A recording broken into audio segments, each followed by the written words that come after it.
The story begins with Suzuki Tooru, a young man who planned to move into an oddly inexpensive apartment in Tokyo. Tooru stared at the lease in disbelief. A spacious 2 LDK apartment in central Tokyo for just 3,000 yen a month. The offer felt unreal, too cheap to trust, leaving him both amazed and uneasy, wondering what hidden flaw or eerie secret lurked behind such a deal. Tooru laughed nervously with the realtor as they joked about ghosts in the apartment. Though the man in the suit brushed it off with a smile, a faint tension betrayed him. Rumors surrounded the place, whispers that goblins or even slimes had been spotted before. Tooru tried to play along with the humor, yet the thought unsettled him. The realtor slid the contract forward, urging Tooru to sign. Moments ago, they had laughed off eerie rumors, yet now his hands froze. The sudden push to seal the deal felt wrong, and unease crept in as he wondered if this offer hid something a bit dangerous. Tooru's eyes locked on a strange article, ominous yet tempting. It wasn't normal business, but with nothing left to lose, especially with him being a high school dropout with a sad part-time job as a warrior, he felt drawn to its charms. Casting aside hesitation, he pressed his seal onto the paper, choosing the unknown over his empty days. Tooru finally understood the unusual clause in the contract. The apartment he purchased was connected to a dungeon. His heart pounded, yet a spark of excitement lit his eyes, realizing the potential that lay beyond. This wasn't just a cheap apartment. It was a gateway to the unknown. Looking back, Tooru recalled receiving the keys from the uneasy realtor, who bolted the moment their exchange ended.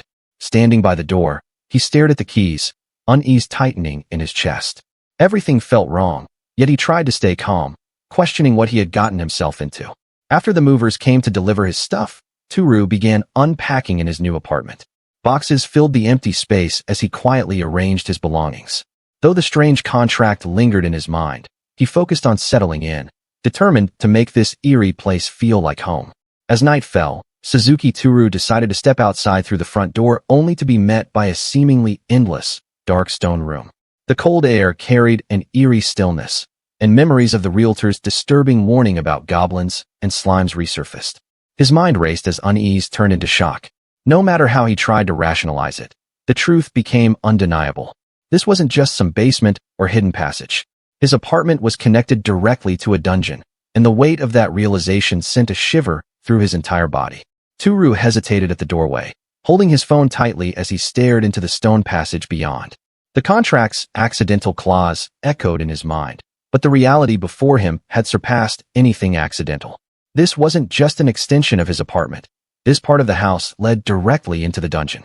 The thought chilled him as he wondered if he could make it back alive should he step further inside.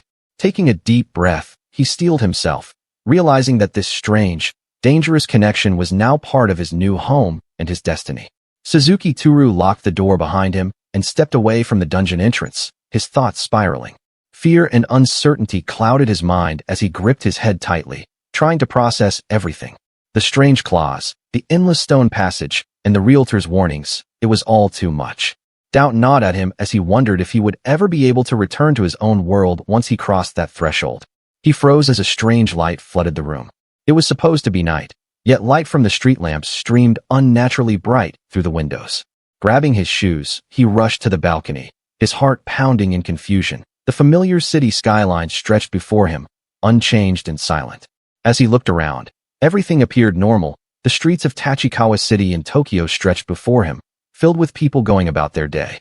Somehow, his home was connected to a dungeon, yet the world outside remained untouched and ordinary. He slowly pieced the situation together as he stood in his new apartment. The strange clause in the contract revealed itself bit by bit. Whenever he exited through the front door, the world beyond shifted into an endless, dark dungeon, but stepping out any other way kept him in ordinary Japan. The city streets remained untouched, yet his home had become a gateway to something dangerous and unknown. Tooru began to see the unusual clause in a different light. He thought it might actually work to his advantage. The only drawback was clear. He would have to enter and exit through the window to avoid stepping into the dungeon through the front door. Yet for a 2 LDK apartment in the city at only 3,000 yen a month, it was a compromise he could live with. A faint, confident smile formed on his face as he realized this strange situation might hold unexpected opportunities. Suzuki Tooru's hesitation transformed into determination. The apartment's accidental clause had granted him access to a dungeon, and instead of fearing it, he saw potential. The thought of dungeon exploration stirred an unshakable excitement within him, awakening his sense of adventure. Facing dangerous monsters and hidden treasures wasn't just survival to him. Exploring a dungeon was a man's romance. With renewed resolve, he clenched his fist and set off to gather supplies and prepare himself. He visited a store and gathered everything he might need: food, tools, and a mountain climbing set. Among his purchases was a helmet fitted with a headlight, essential for navigating the dark stone passages. The store even stocked unexpected survival gear, impressing him with its variety. Armed with supplies and determination, he was finally ready to face the unknown challenges hidden beyond his apartment's mysterious doorway. Wearing his new helmet, Tooru cautiously approached the front door leading to the dungeon. He pressed his ear against it and listened closely. There was no sound beyond the heavy door. His grip tightened on the handle as he steadied his breathing. Despite the unsettling silence, he convinced himself that he wouldn't be attacked immediately upon opening it. Every instinct urged him to be careful, but his determination pushed him forward. Tooru carefully stepped through the door, entering the dungeon once more. The beam from his headlamp cut through the darkness, far brighter and clearer than his smartphone's flashlight. As the light spread across the stone floor, he realized the area beyond had transformed into a huge space, larger than before, almost like an entirely new room. He crept deeper into the dungeon, his steps cautious and quiet. The glow from his headlamp cast shifting shadows against the stone pillars, each movement making his heart pound faster. He reassured himself that he wouldn't suddenly meet a goblin lurking under the shadows, yet unease gnawed at him. The unknown stretched endlessly ahead, and though his resolve remained strong, he couldn't shake the thought that a single wrong move could change everything instantly. He froze as faint noises echoed from the direction of the pillars. His heart pounded, and his grip on the climbing axe tightened. His mind instantly imagined the worst, goblins lurking in the shadows, but he forced himself to breathe and think rationally. From the sound of it, there was probably only one, if any at all. Even so, he reassured himself that if danger did appear, he could run straight back to the entry hall.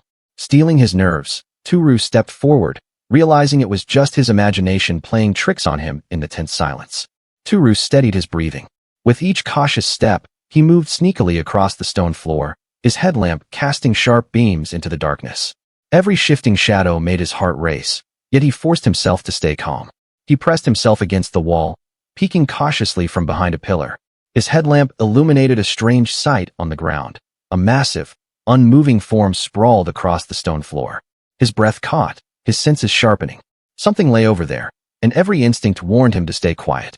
Tooru's breath caught as his headlamp illuminated a small figure near the pillars. There it was, a goblin. Instinctively, his grip on the climbing axe tightened, his body stiff with tension. Yet, as he observed it closely, he noticed something strange. The creature seemed weakened, barely able to stand. The sight eased his panic only slightly, but his guard remained high. Cautiously, he approached the fallen figure illuminated by his headlamp. At first, he thought it was a goblin, his heartbeat spiking with panic.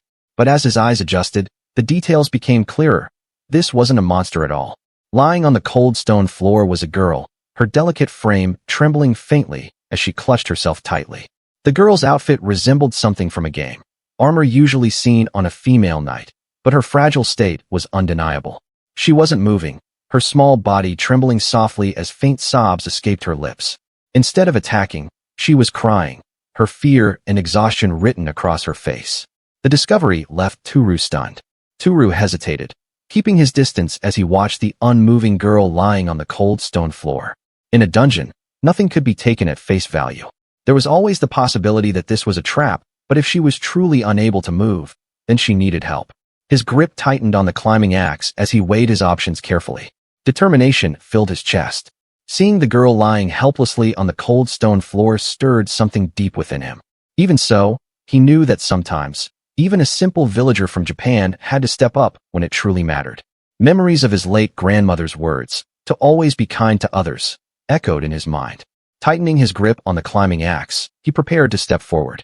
Tooru scanned the dimly lit dungeon carefully, his headlamp sweeping across the walls and floor. There were no enemy shadows lurking nearby, allowing him a moment to breathe.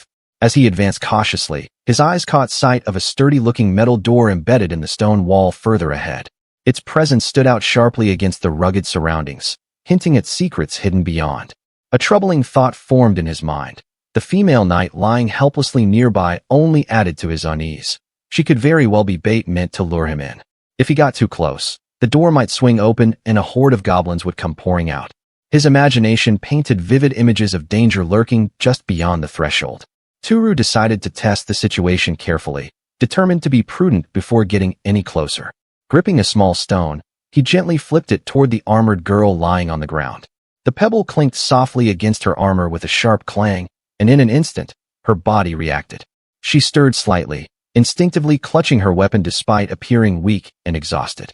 Tooru's eyes widened in surprise. She wasn't unconscious after all. Cautiously, he approached the armored girl, keeping his movements slow and deliberate. What startled Tooru was the language she spoke. It wasn't Japanese, yet somehow, he could understand the meaning clearly. He called out to check if she was okay, but her reaction was immediate and defensive. She cried out for him not to come closer, her voice filled with fear and urgency. Tooru hesitated, watching the armored girl struggling weakly on the ground. At the same time, a strange realization struck him. It wasn't just her words he understood, but somehow, his own thoughts seemed to be reaching her too. She shouted again for him not to come closer, but her trembling voice only revealed how powerless she truly was. Despite her protests, he noticed she couldn't move at all. Taking a cautious step forward, he decided to approach anyway, determined not to leave her alone. Crouched beside the girl, he struggled to steady his trembling fingers, forcing himself to move. Determined to help her in her weakened state, he reached out carefully, trying to offer reassurance. But the moment his hand neared, her frail body tensed in fear, and she cried out, pleading for him not to kill or hurt her. It was clear she was terrified and utterly weak. Tooru froze, startled by the girl's sudden outburst. Tears streamed down her trembling face as she pleaded desperately. Between sobs, she offered anything she could, cleaning, washing, whatever it took, as long as he spared her. Calling him Goblin-sama, she begged desperately for her life.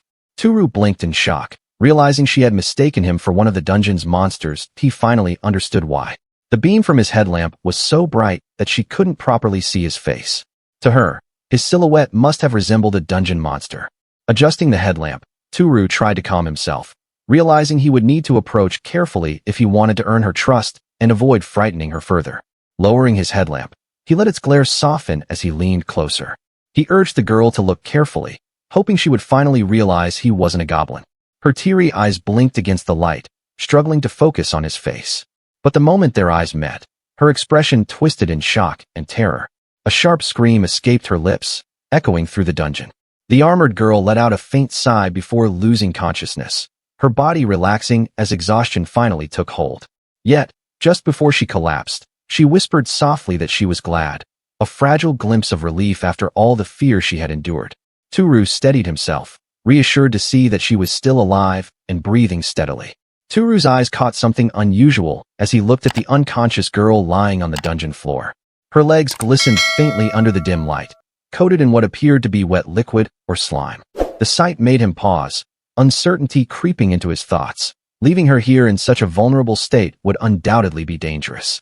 Abandoning her didn't sit right with him. It would feel more shameful than anything. The young man steeled himself and decided to help the girl despite the circumstances. As he lifted her onto his back, her thighs were damp, which made him grimace slightly, but he pushed past his discomfort. Determined, he hoisted her up securely, focusing on getting her to safety. Her shield, however, was far too cumbersome to manage alongside her weight, so he decided to leave it behind, prioritizing her well-being over salvaging her equipment. He moved carefully through the dungeon passage, determined to find a safe place for her to rest. He realized that returning to his room in the mansion would be the best choice, where she would feel more at ease and be able to recover. Upon arriving, he decided to let her sleep in the Japanese-styled room since he hadn't assembled the bed in his own room yet. He let out a brief sigh as exhaustion dawned on him. He considered removing her wet armor and clothes for comfort, but hesitated, fearing she'd misunderstand. Even so, as he looked at her peaceful sleeping face, he noticed how beautiful and delicate she was, like a well-featured doll. The thought of them being safe made Tooru feel immediate exhaustion, and he finally collapsed into deep sleep. As Tooru drifted between sleep and waking, a voice echoed faintly, calling him the great sage. The sound jolted him from the edge of slumber. Disoriented, he opened one eye and found himself still in his apartment. It made him wonder if he had merely fallen asleep before unpacking his luggage, and whether everything, a dungeon, a wounded female knight, had only been a strange dream. He turned his head slightly and felt a soft warmth beneath him, a pillow, faintly smelly and oddly familiar. It took him a second to realize he was resting on the girl's thighs. He leapt up, apologizing profusely. She assured him it was fine. Seeing how peacefully he slept, she hadn't had the heart to wake him. She apologized again, explaining that in such a cozy space, sleep was inevitable. Then she addressed him with reverence, calling him Great Sage Sama. Tooru asked if she really meant him. She did. That, he figured, was a lot better than being mistaken for a goblin. She explained that his face had been obscured, and he had spoken what she thought was the monster language. Confused about the monster language, the knight confirmed that he was still speaking it, even now. This led Tooru to suspect that the Japanese language might be perceived as the tongue of monsters in the girl's world. He tried to deny being a great sage, yet she remained unconvinced. In her eyes, he must have been a hermit magician, someone living in seclusion with a bed imbued with strange magic, one that did not shift or harden no matter how she moved, a bed so comfortable it felt as though she could sleep on it forever. She also mentioned his collection of elaborate dolls which to her seemed like magical tools. The dolls in question were, in truth, Tooru's anime figurines, the very first things he had unpacked. Tooru, embarrassed, decided it was best to go along with her assumption, allowing her to believe the figurines were magical tools. The girl confessed that she had felt uneasy upon seeing them, thinking he had a grudge and used black magic against humans. Her discomfort only deepened when she also noticed that several of the dolls were half-naked. The realization made Tooru falter, his words catching awkwardly in his throat. The girl then explained her condition. She had been paralyzed by a powerful anesthetic, though its effects were now beginning to fade. She expressed deep gratitude for Tooru's rescue, acknowledging that without him, she would have been killed or suffered a fate far worse. To her, the great sage was her savior. With tears of relief, she vowed to repay him in any way she could, anything that he asked. It was then that she revealed she looked like this because she is a knight, though a former one. Tooru's mind lingered on her offer. This girl said she will do anything, literally anything he says. For a brief moment, Tooru's mind played tricks on him, but the imagined voice of his grandmother's scolding snapped him back to his senses. Flustered, he urged the girl not to make such a big deal out of it. In return, she straightened indignantly, declaring that a knight never forgets a favor for as long as she lives. Tooru, maintaining his composure, gently pointed out that making such promises to someone she didn't even know might be unwise, especially since they hadn't even exchanged names. The realization struck her immediately. She gasped, her eyes widening before her expression brightened with pride. With a radiant smile, she introduced herself, Arya Eldarisu, though she added warmly that he could call her Ria. Ria was the name the heroine preferred to be called, though Tooru found it difficult to address someone so beautiful by her first name. There was an elegance to her that made him hesitant, almost unworthy of such casual familiarity. Still, the moment came when Ria politely asked the name of the honorable great sage who had saved her. Tooru hesitated. Using his real surname, Suzuki, felt too plain for the grand persona he had unintentionally constructed. After a brief pause, he introduced himself simply as Tooru. Ria, charmed, praised the name as lovely, and Tooru, inwardly ecstatic, could hardly contain his joy. A girl had called him by his name at last. Ria then offered him more praise, expressing admiration for discovering such a powerful artifact and becoming a great sage at such a young age. Tooru blinked in confusion. She gestured toward the room they were in, and Tooru began to realize that from her world's perspective, where even mid-level scientific knowledge was rare, this kind of space could only be seen as a magical artifact. The technology and structure were far beyond what she had known. Trying to shift the subject, Tooru focused on the misunderstanding about his age and status as a great sage. He wondered how to clarify things without unraveling the elaborate persona Ria had already accepted. In a moment of improvisation, he muttered, Kitidai, intending to describe being so old and refined, but Ria misheard it as court, as in a royal one. Seizing the opportunity, Tooru rolled with it, claiming he had once been a court magician at the age of 6, retiring early to master his magic in solitude. He then added that he was currently 21 years old. Ria's eyes widened in surprise. She hadn't expected someone so young to be a great magician. She was amazed that there was only a 3-year difference between them. Tooru was bewildered. He had assumed she was older due to her composure and beauty. But to his surprise, she clarified, she was only 18. Tooru felt a rush of relief and gratitude.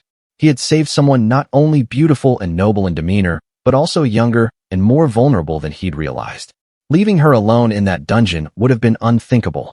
Their conversation circled back to the anesthetic. Tooru wanted to confirm if that had been the cause of her collapse. Ria affirmed it. Nights, she explained, were frequently targeted by monsters, and she had remained conscious during the ordeal, aware of her surroundings but completely paralyzed. The memory of the dark, helpless state made her tremble. Tooru, realizing how terrifying that experience must have been, understood now why she had wet herself, a mix of fear and helplessness. Wanting to offer her some comfort, he rushed to prepare a hot bath. Ria panicked, briefly thinking that a hot bath in a dungeon would be disrespectful, but Tooru gently reassures her.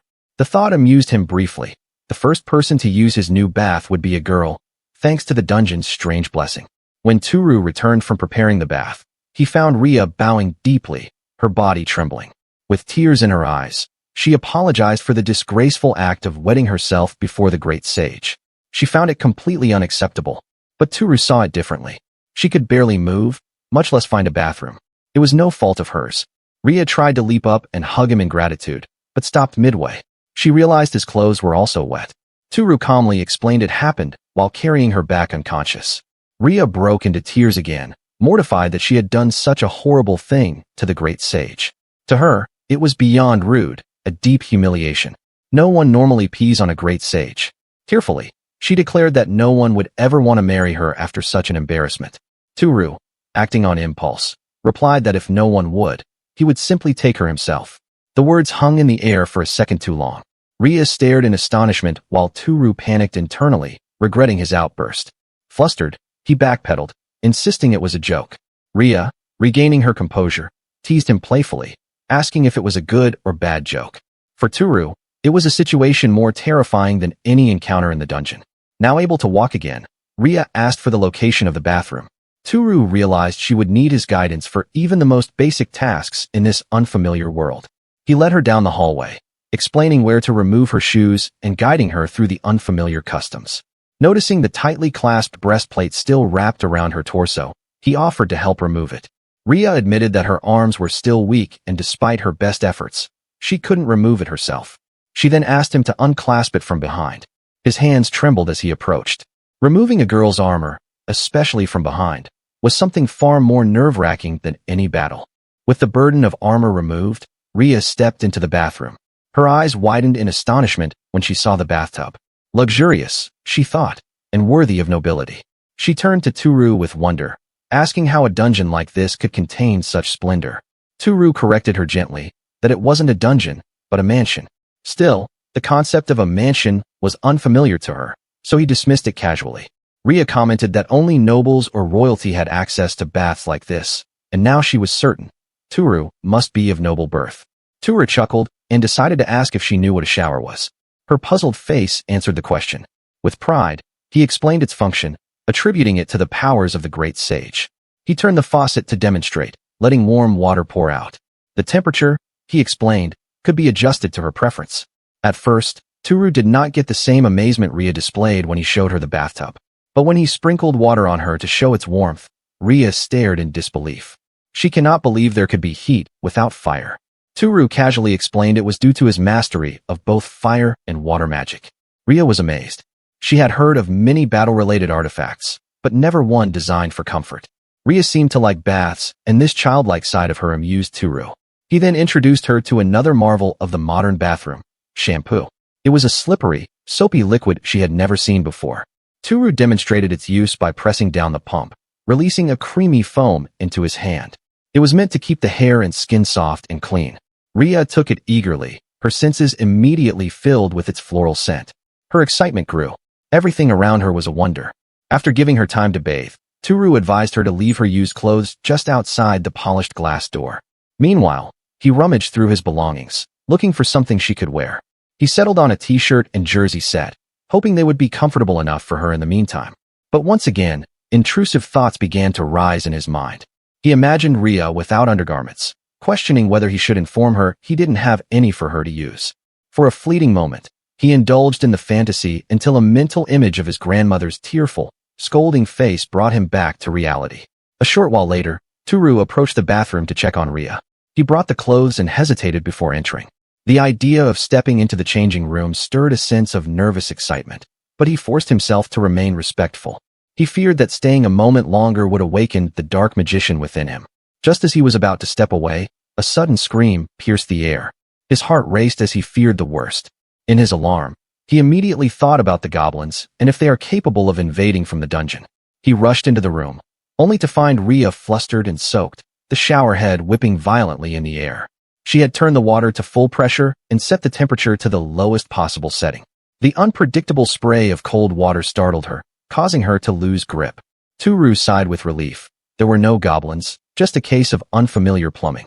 He showed her how to adjust both the water pressure and temperature to avoid another mishap. What he didn't expect was the sight of Rhea, crouched in the corner, naked and drenched. His eyes immediately turned away as he apologized profusely. He began to retreat, only for Rhea to leap up and cling to him from behind. Her body shook as she cried. The experience had terrified her. Tooru, this time, felt no excitement, but only pity. She had narrowly escaped death in the dungeon and now found herself overwhelmed by a world she didn't understand. He gently asked if she was all right. Rhea clutched him tighter, apologizing again and again. It was the most frightening moment she'd ever experienced. That shared vulnerability opened something between them, and Tooru chose not to leave her alone. With the shower pouring, their bodies and hearts were refreshed. He stayed by the bathroom door, assuring her that she was safe now, and that he would remain close by. Tooru carefully checks his surroundings, relieved to find no monsters nearby, and takes a deep breath to steady his nerves. With determination flickering in his eyes, he confidently opens his status screen, mentally preparing himself to push forward into the unknown. Despite the tension, he gathers his courage, knowing he must keep moving. Tooru excitedly watches as his status screen materializes before him, feeling a rush of amazement at seeing his stats laid out so clearly. Yet, as he reads through the numbers, a bead of sweat forms a quiet realization settling in that his beginner-level stats might not be as reassuring as he had hoped. Tooru sits quietly, recalling the conversation he had with Rhea through the bathroom door, piecing together the critical details she shared. Just as Rhea said, the dungeon connected to his room wasn't just any labyrinth. It was an underworld dungeon which was the ruins of an ancient underground city. His heart tightens as he remembers that the monsters here aren't mere nuisances. They are extremely dangerous. He realizes with growing tension that the anesthetic which struck Rhea came from a special subgroup of goblins which specialized in using blow darts, a clear sign of the lethal threats lurking below. Gripping his resolve, Tooru steels himself, fully aware that each step forward brings him closer to facing creatures far deadlier than he'd imagined. While Rhea calmly bathes, she explains without hesitation that as a knight, her nimble status is remarkably high, making her both strong and agile. She continues describing how some slimes in the dungeon flee immediately and are nearly impossible to catch, though the experience they provide is said to be quite valuable.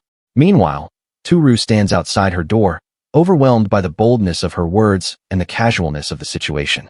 His flustered reaction spills out as he stammers in disbelief, his face burning with confusion.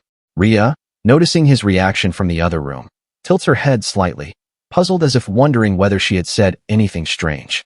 Tooru, shifting his attention from the fast-moving slimes that intrigued him, turned to Rhea with curiosity, wanting to understand how normal people viewed their statuses, since as a great sage, he had a special method. Rhea, surprised by the question, widened her eyes and wondered aloud if there were other ways to know your status, while clutching at her towel with a flustered expression. Rhea calmly explained that when one meditates on it, numbers should naturally float to the mind, describing it as the divine providence that God gives to all his creations. Tooru, visibly excited, exclaimed that there really was another way and eagerly urged Rhea to tell him the method she used. Rhea, still under the shower, seemed a bit surprised by his intensity, responding with a murmur as she processed his enthusiasm. The young sage realized that his status wasn't appearing because the room had a spell that restricts status checks cast on it, and Rhea, sitting relaxed in the bath, expressed her relief as she understood why. He concluded that the room followed this world's logic and rules, and confidently thought that once back in the dungeon he'll be able to find out his status. This discovery lifted a weight off his shoulders, reassuring him that it wasn't a personal failure but a restriction of place. The young sage eagerly thought that discovering his skills or affinity would truly be the best outcome. He then asked Rhea about the metal door that stood behind where she had passed out, wondering if monsters would come out if it were opened.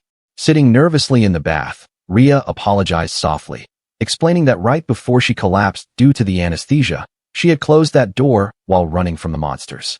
Her explanation revealed how narrowly she had escaped danger. Tooru realized why there had been no monsters. It was just as he suspected. He informed Ria that he had left her shield back in the dungeon when he was carrying her. Determined, he decided to go retrieve it right away. Ria, looking surprised, thought that while it would be a great help, she didn't want to burden the great sage with such a task. Tooru reassured her, telling her to enjoy the bath slowly and to her heart's content. Meanwhile, he ventured into the dungeon, his main objective being to check his status. Quietly, he reminded himself that it was unnecessary to shout while doing so, while moving forward with focused intent. Tooru Suzuki carefully examined his notebook. It displayed his details. As Tooru studied the numbers, he noted that he didn't appear very strong. Yet, he reassured himself, perhaps things were like this only at the start. What truly mattered was his growth going forward. Smiling determinedly, he focused on the potential that lay ahead. After checking his stats, Tooru's attention was immediately drawn to one particular detail, the skill labeled No Max Level Restrictions. It stood out far more than the ordinary-looking numbers on his status sheet. The idea that his level denominator was set to infinite because of this special skill filled him with renewed hope that he might one day reach his dreams. Next, he examined his MP, realizing it likely meant he could use magic. The thought alone sent a surge of excitement through him. Finally, he tested his gear, noting the reflected stats after removing his equipment. The pickaxe had an attack power of 104, and the helmet offered a defense of 21. Taking a cautious approach, Tooru crept carefully through the dungeon. Although the chance of monsters being present was low, he remained alert. After all, something could always be hiding, even under a shield. Tooru carefully approached the fallen shield, only to discover a slime creature squished beneath it. His eyes widened in shock. It was really there. Without hesitation, he raised his pickaxe high and brought it down with a sharp cry, crushing the creature in a single blow. Finally gripping the shield, Tooru felt a rush of relief mingled with lingering tension. On his way back, he glanced at his status screen, and to his astonishment, the attack on the slime had boosted his stats significantly. Tooru, panting heavily, leaned against the doorframe, thinking he was sure he'd almost died. But despite the danger, he had done it. He had killed the slime, and his level had even gone up. A grin spread across Tooru's face as the realization hit him. He, a Japanese earthling, had killed a monster and leveled up, something no other person from his world had ever done. Tooru thought to himself that his strength should have gone up as well and wondered if he should test it out. As he returned to the room, he called out to check if Ria was still in the bath.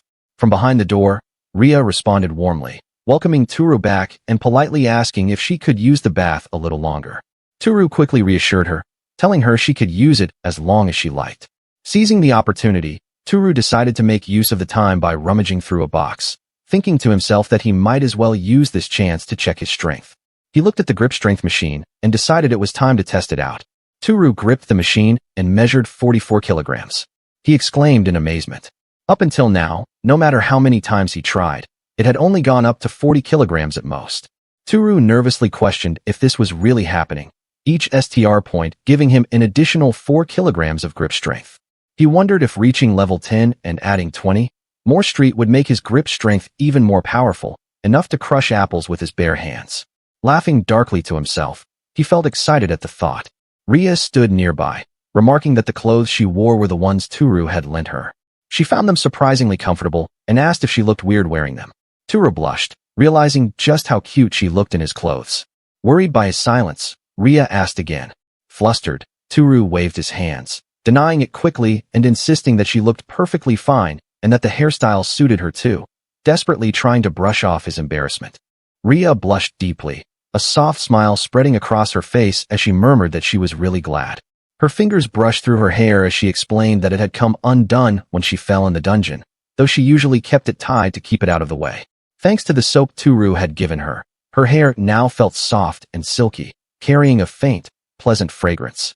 A fleeting thought crossed Tooru's mind, an urge to lean closer and breathe in that scent. But his wandering thoughts were cut short when Ria turned to him and asked gently if he would be using the bath next. Tooru smiled and confirmed. Ria politely mentioned that she would wait in the room where she had been sleeping. She asked if she might read the great Satsuma's grimoires while she waited. Tooru, a bit confused, wondered to himself if he even had such things in his Japanese-styled room. He thought that it probably only had manga and a few thin books. Tooru suddenly let out a loud, panicked scream, his face filled with shock. Ria, startled by the commotion, looked at him with concern, wondering what had happened. Without wasting a moment, Tooru sharply instructed Ria to stay where she was, his tone firm and urgent. Though puzzled, Ria quickly obeyed, freezing in place. Tooru hurried to the nearby door, swung it open, and began pulling out a box from the shelves. His movements were quick and deliberate as he packed items one after another, clearing everything in sight with focused determination. Breathing heavily, Tooru tried to collect himself. Determined, he faced Ria and let her know he had something serious to tell her, asking for her full attention. Ria, wide-eyed, gave a small nod, agreeing to listen carefully.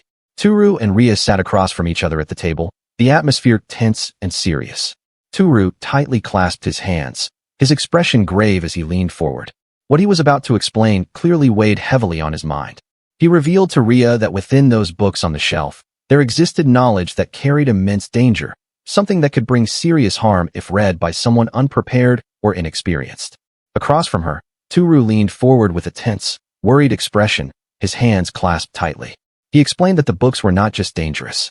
They were restricted materials, grimoires that were forbidden for ordinary people to read.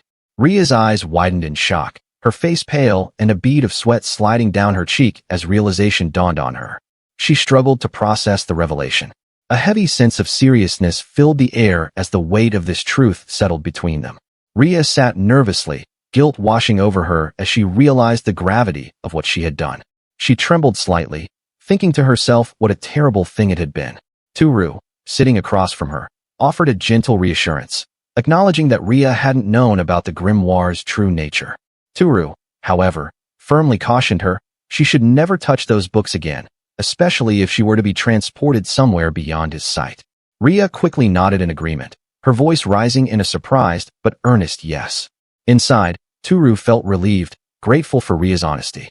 He reminded himself that this warning was for both their sakes. Ria hesitated for a moment before politely asking if she could pose a question. Tooru, slightly flustered, encouraged her to go ahead, though a nervous thought crossed his mind. Surely, she wouldn't be asking about the naked girls on the covers. Ria gathered her courage and asked about the bath water, admitting it might be a little late to bring it up. She wondered if it was truly all right to use so much, given how precious a resource it must be. Tooru quickly reassured her, explaining that the water came from an underground source. Internally, he admitted it was only half true, but close enough. Still uneasy, Ria politely asked if she could have just one glass of that same water to drink. Tooru noticed she wasn't carrying anything with her and realized how thirsty she must be. Thoughtful, he reflected on how valuable drinking water would be in a dungeon. With an encouraging smile, he assured her it was perfectly fine to drink it. Tooru suddenly stood up with an idea, declaring that he knew what to do. Instead of offering Ria plain water, he moved quickly to the refrigerator, opening it, and searching inside, determined to find a better alternative. Ria sat at the table, eyes wide with curiosity as she stared at the unfamiliar drinks laid out before her. She wondered softly what they were. Tooru patiently explained, pointing to each one in turn. First was milk. Ria recognized it immediately, nodding with a small, confident smile. Next, he introduced the red tea, expecting she might not know it, but Ria quickly remarked that she did, calling it an incredibly luxurious item. Finally, Tooru presented the last beverage, cola. As he expected, Ria admitted she had no idea what it was. Ria carefully examined the glass, asking if it was truly something she could drink. She marveled at how generous Tooru was, offering her such precious drinks. Tooru reassured her, telling her it was fine and asking only that she share her thoughts about them later. With that, he excused himself and went on his way to take a bath. After finishing his bath, Tooru stretched, feeling the comforting warmth clinging to his skin. A wave of refreshment washed over him as he stepped out, drying his hair with a towel. His mind wandered briefly to the bath Ria had used earlier, a faint trace of her presence still lingering. He realized, with a small jolt, that so much had happened that evening he had completely forgotten to prepare dinner. Moving quietly toward the living area, Tooru spotted Ria seated at the table. She cradled a cup in both hands, bringing it carefully to her lips. A soft, flustered sound escaped her, and a pink flush colored her cheeks, betraying how unfamiliar yet curious she was about the drink. Observing her reaction, Tooru couldn't help but smile inwardly. She must be hungry too, he thought. The idea nudged at him. Maybe he should head to the kitchen and whip up something for both of them. As Ria lifted the glass to her lips, a puzzled expression crossed her face. Noticing her hesitation, Tooru offered a gentle smile, wordlessly assuring her that she didn't have to finish it if she disliked the taste. But Ria, resolute, refused to back down. She wasn't a child who couldn't handle her medicine. Determination flickered in her eyes as she resolved to drink every last drop, unwilling to waste the precious beverage offered to her. Tooru quietly agreed that cola did taste a bit like medicine, which only deepened Ria's confusion. She couldn't understand how it wasn't some sort of medicine. After all, the moment she drank it, the lingering numbness in her arms and legs began to fade almost instantly. Tooru waved his hands with a nervous smile, trying to brush off the moment. The last thing he wanted was for Ria to start doubting his identity again. Ria sipped the cola thoughtfully, nodding to herself in silent approval. Indeed, the great sage's artifacts were truly remarkable. The anesthetic she had been given would normally require at least a mid-level dispelling technique to fully heal, yet this mysterious cola had worked instantly. She marveled at its potency. That made Tooru wonder if cola might actually count as a kind of panacea in this world, and a surprisingly strong one at that. If that were true, perhaps other foods might also possess special properties. Curious, he found himself asking what adventurers usually ate in dungeons. Ria's expression turned wistful as she recalled her usual meals. Bread as hard as stone and small bits of white-fleshed fish, pickled in salt. Though she was always grateful for any food she could find, the taste was far from pleasant. She often soaked her meals in soup just to make them edible, though even then, it was hardly appetizing. Tooru felt a pang of pity. She really had it rough in her world. Ria closed her eyes, softly inhaling the air. A pleasant scent drifted through the room, something unfamiliar, yet strangely comforting. Opening her eyes, she watched curiously as Tooru moved about in the kitchen, his motions practiced and sure. He invited her to join him for dinner, thinking with quiet pride that cooking was one of his strong points. Tooru actually worked part-time for a living in the kitchen of a family restaurant, an experience that gave him confidence in his ability to prepare a proper meal. Seeing Ria's hesitation, Tooru spoke in a light, teasing tone, warning her not to be discourteous and to eat so she could get well. Cutting her off mid-sentence, he added that he had already started cooking 2 portions and that he wouldn't be able to eat comfortably in front of someone who was famished. Ria hesitated briefly, feeling uneasy about eating in front of someone so generous. She excused herself for a moment and returned, carefully holding out gold and silver coins, showing them to Tooru. She understood she might not be able to repay his kindness right away, but this was the best she could offer for now. Panicking slightly, Tooru hurried to assure Ria that she didn't need to pay him, but she immediately objected, unwilling to accept such generosity. Realizing he needed a convincing reason to refuse her payment, Tooru quickly improvised. He claimed that, as the great sage, he was hardly short on money. However, since he lived in seclusion deep beneath the dungeon, he would require a different kind of payment instead, information about what was happening above ground. Ria frowned, thinking that wasn't a fair trade. In response, Tooru adjusted his request, asking for her help in creating an artifact. In truth, the so-called artifact was nothing more than a bed that needed assembling. Ria, hearing this, agreed readily enough, though she admitted with a touch of embarrassment that she was short on money at the moment. Tooru reassured her that this arrangement suited them both perfectly. Though she still felt the weight of the favor, Ria accepted, thanking him warmly as she held the dish he handed her. Together, they settled into a quiet, comfortable understanding. Tooru set the dishes on the table and announced that dinner was done. Ria's eyes widened in awe at the sight before her. The meal looked wonderfully appetizing, so neatly arranged and fragrant that she couldn't believe he had prepared an intricate meal so quickly. The rich aroma filled the room, and her admiration for the great sage deepened even further. To Tooru, however, it was nothing elaborate. He had only made something simple, a premium hamburger steak, microwavable rice with a few personal touches, and a salad he had thrown together. He thought to himself that he'd been quite hungry too, so he had prepared everything in a rush. Her stomach growled loudly, making Tooru laugh warmly. He told her they should go ahead and eat. As Ria sat down, she hesitated, unsure of how to eat the hamburger steak. Tooru gently explained that she could cut it with a knife and simply put it into her mouth. Ria blushed slightly, determined to figure it out, while Tooru watched with a smile. Tooru patiently demonstrated to Ria how to cut the fried egg on top of the dish, showing her how the yolk and sauce would mix together to enhance the flavor. Ria, though hesitant at first, followed his example carefully, cutting into the meal and trying a small bite. The moment Ria took her first bite, her face lit up with pure delight. The flavor was far beyond anything she had imagined, rich, comforting, and perfectly satisfying. Her hunger, which had gnawed at her all day, made every mouthful taste even better.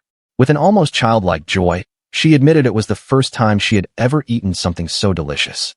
Tooru watched her with a soft, amused smile.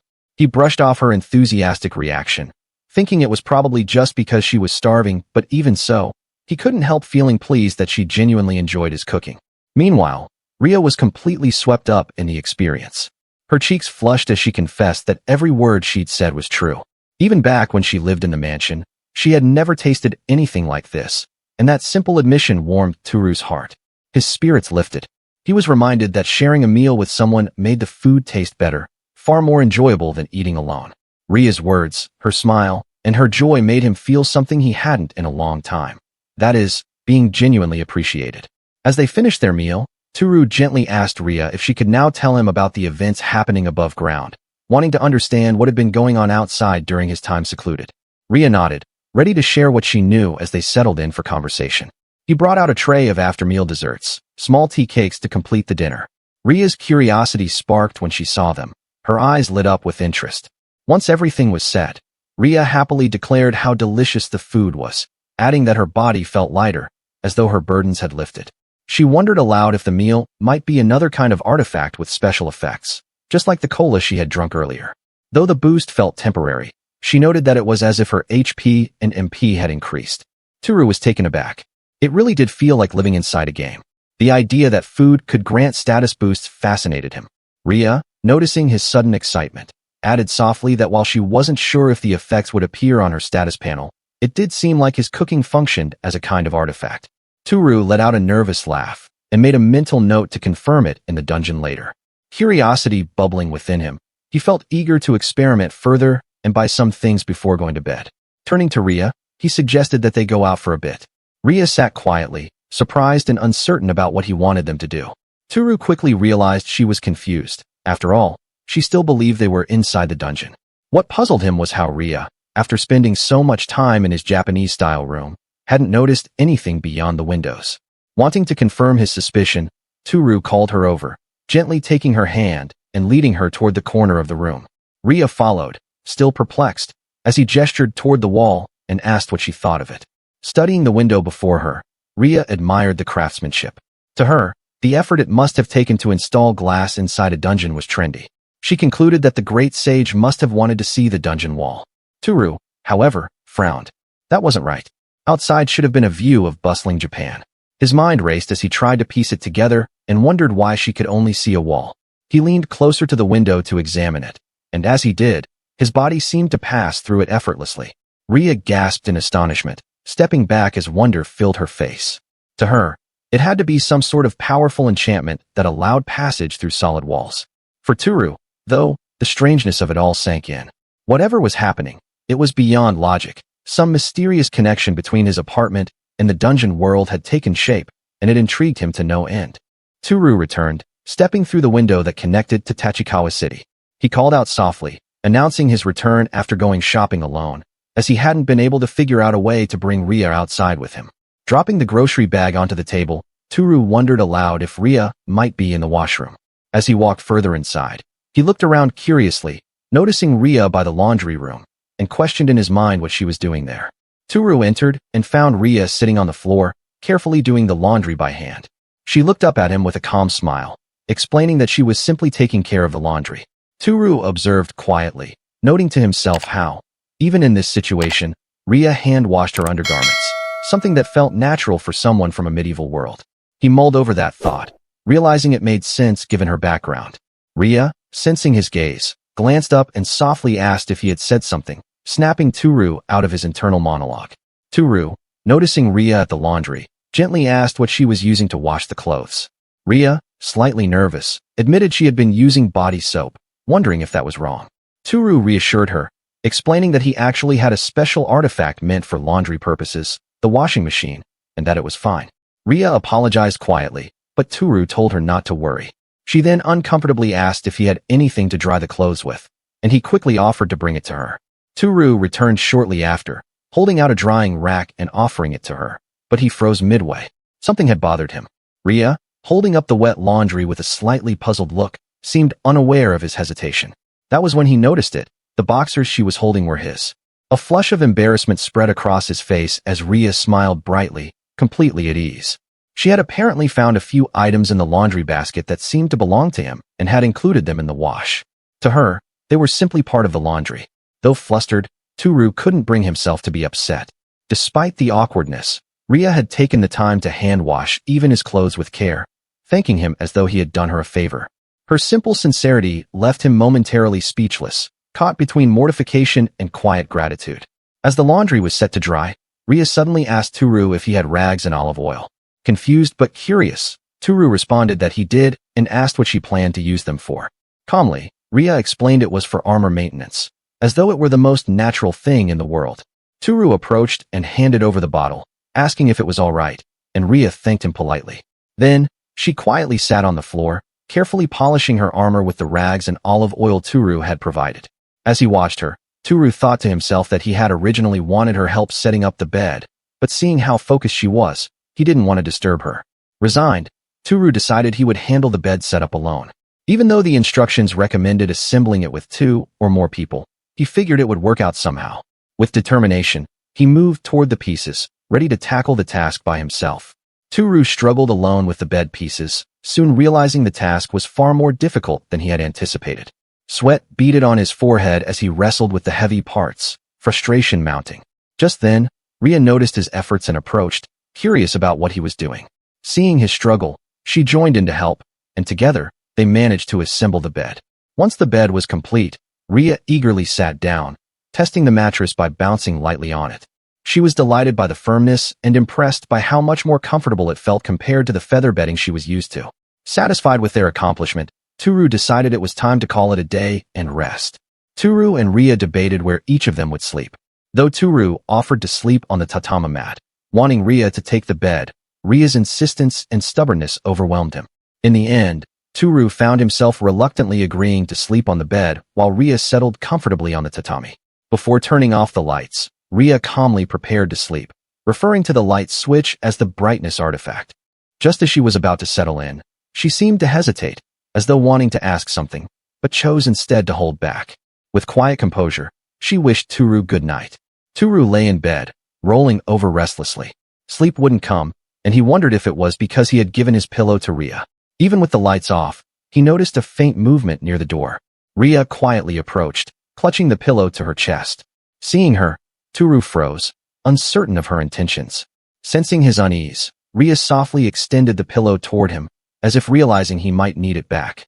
Tooru blinked in surprise as she handed it over, explaining gently that she did not need to use it. Reluctantly, he accepted it, but then noticed she was shivering.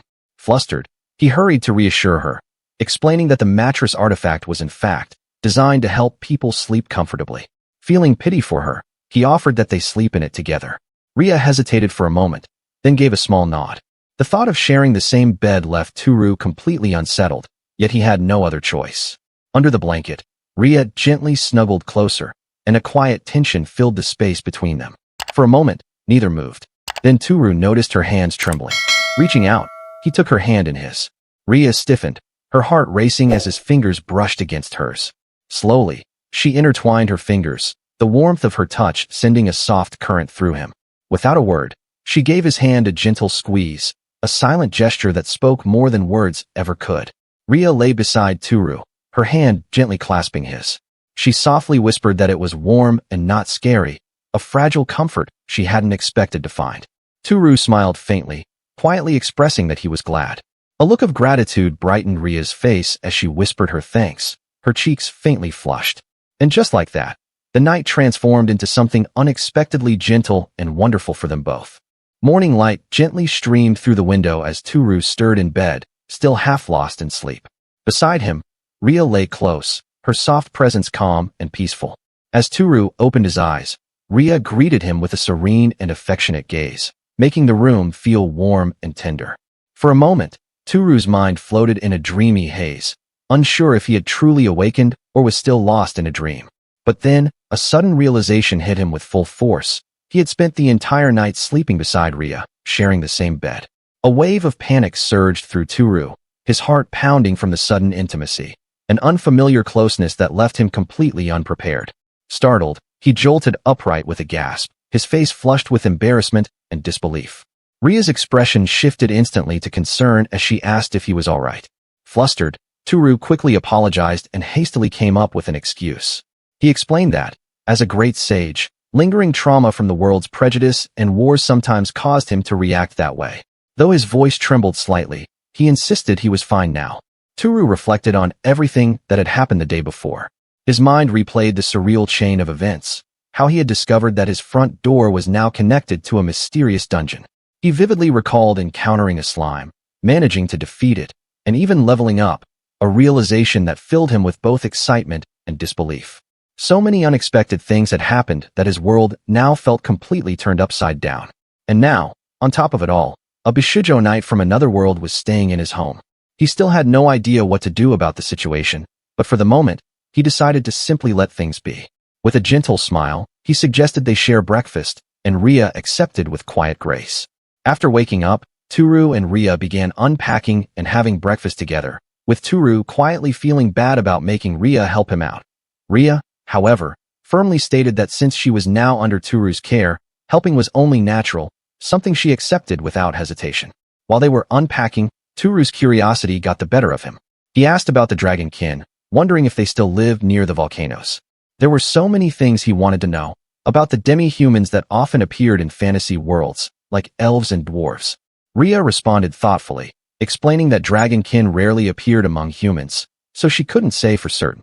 When Tooru asked which demi-humans were currently friendly toward humans, Ria paused to recall what she knew. She explained that elves and feline-type beast folk were generally amicable when humans entered their forests. Tooru could barely contain his excitement upon hearing that elves truly existed, and the mention of cat-beast people only fueled his fascination further. Both were equally incredible to him, like dreams from his favorite stories come to life. Ria suddenly announced with excitement that she had found some data on elves, her eyes bright with curiosity. Tooru, intrigued, leaned closer and softly asked what she meant. Ria picked up the material and began flipping through it, marveling at how rare it was to find an illustration depicting an elf in combat with a tentacle monster. She politely asked if she could take a closer look. A jolt of panic shot through Tooru as realization struck. His face turned crimson as he recognized exactly what kind of material she was holding. In a flurry of movement, he rushed forward and slammed the door shut, his expression flushed and frantic as he scrambled to hide the evidence before Ria could see any more. Tooru wiped sweat from his brow, realizing how dangerous that was.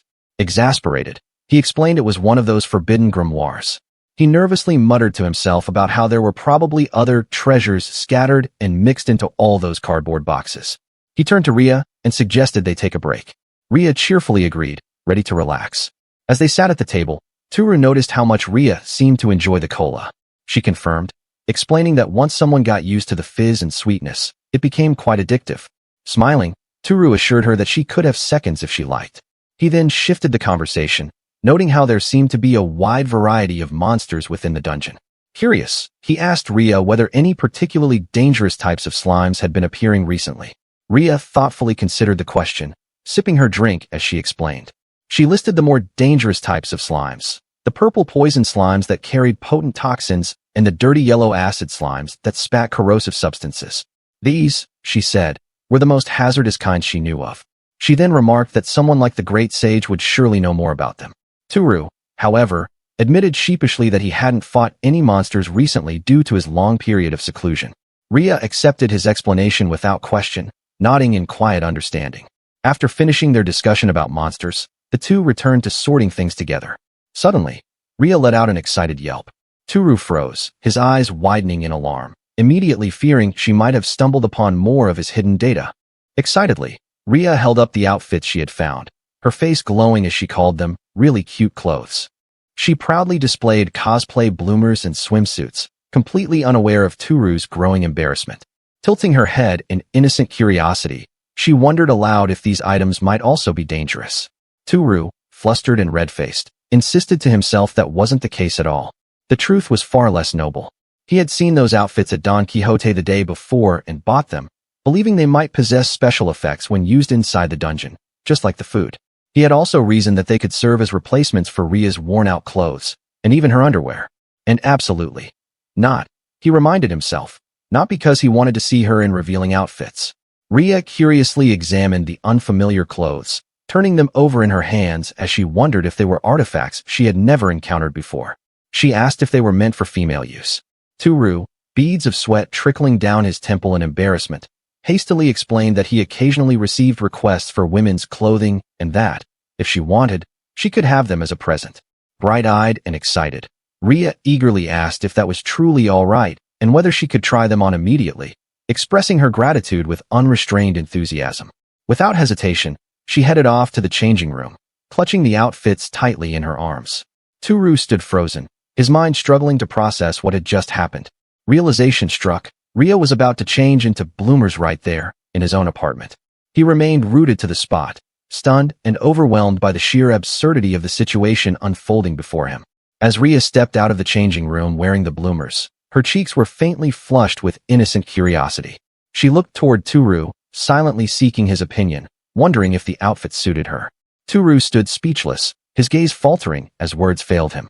The snug fit of the bloomers accentuated Ria's figure. The curve of her hips carried a healthy roundness, while the fabric pressing softly against her thighs formed an image that made his thoughts wander and imagine a lap pillow. His mind drifted between relaxation and embarrassment as he realized he had accidentally voiced his thoughts aloud. Ria echoed his words in innocent confusion, repeating the part about a pillow, which sent Tooru into a quiet panic. Flustered, he hurried to brush it off, instead complimenting her by saying the outfit suited her well. Inwardly, he was oddly grateful, silently thanking the strange fusion of mansion and dungeon, his so-called mansion, for bestowing such an unexpected and bewildering gift. Ria smiled softly, mentioning that her undergarments would dry soon and that she wouldn't stay cool like this for long, clearly enjoying her new bloomers far more than Tooru had anticipated. As the evening settled in, the two sat together at the table. After completing the first stage of their packing and enjoying dinner, Tooru turned to Ria, curious about her plans moving forward. Tooru asked why she couldn't return to the surface right away, and Ria softly explained that, a while back, she had been exploring the dungeon with her comrades, but they had become separated and lost her sword in the process. Listening intently, Tooru realized that even if Ria herself hadn't noticed it, the incident had likely left her with lingering trauma. He now understood why she hesitated to go back alone. Ria then confessed that she had been holding onto the faint hope of encountering other adventurers who might come to this mansion while exploring the dungeon. Her voice trembled slightly as she asked whether it would trouble Tooru if she stayed with him until then. With gentle reassurance, Tooru replied that, as the great sage, he saw no problem with it at all. She could stay as long as she liked, even forever, if she wished. Ria expressed that she was glad but needed to return to the surface one day. Hesitating, she quietly wondered if she could come meet Tooru-sama at this house again. Tooru, flustered but happy, quickly assured her she could come anytime, and he would be happy to welcome her. Happily, Ria asked for permission to take a bath, and Tooru readily agreed. Now left alone, he tried to gather his thoughts. Taking a deep breath, he steadied himself and began to plan his next move. While Ria was in the bath, he decided to take another look around the dungeon. As he wandered, he noted how strangely quiet it was.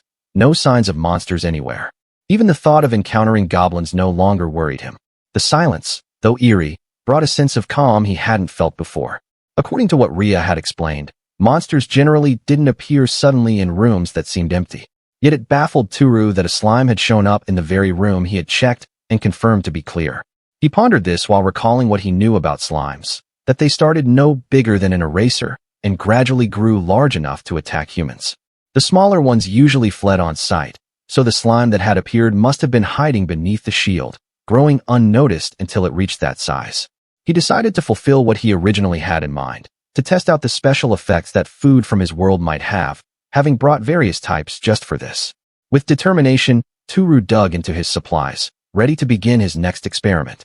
From his tests, Tooru concluded that food from his world possessed the ability to boost individual statuses, increasing them by approximately 50%. He had already identified several effects. Cheese sausages boosted strength, salad increased MP, and potato chips enhanced nimbleness. Some foods offered no boosts at all, while others acted as recovery items or amplified previously enhanced stats.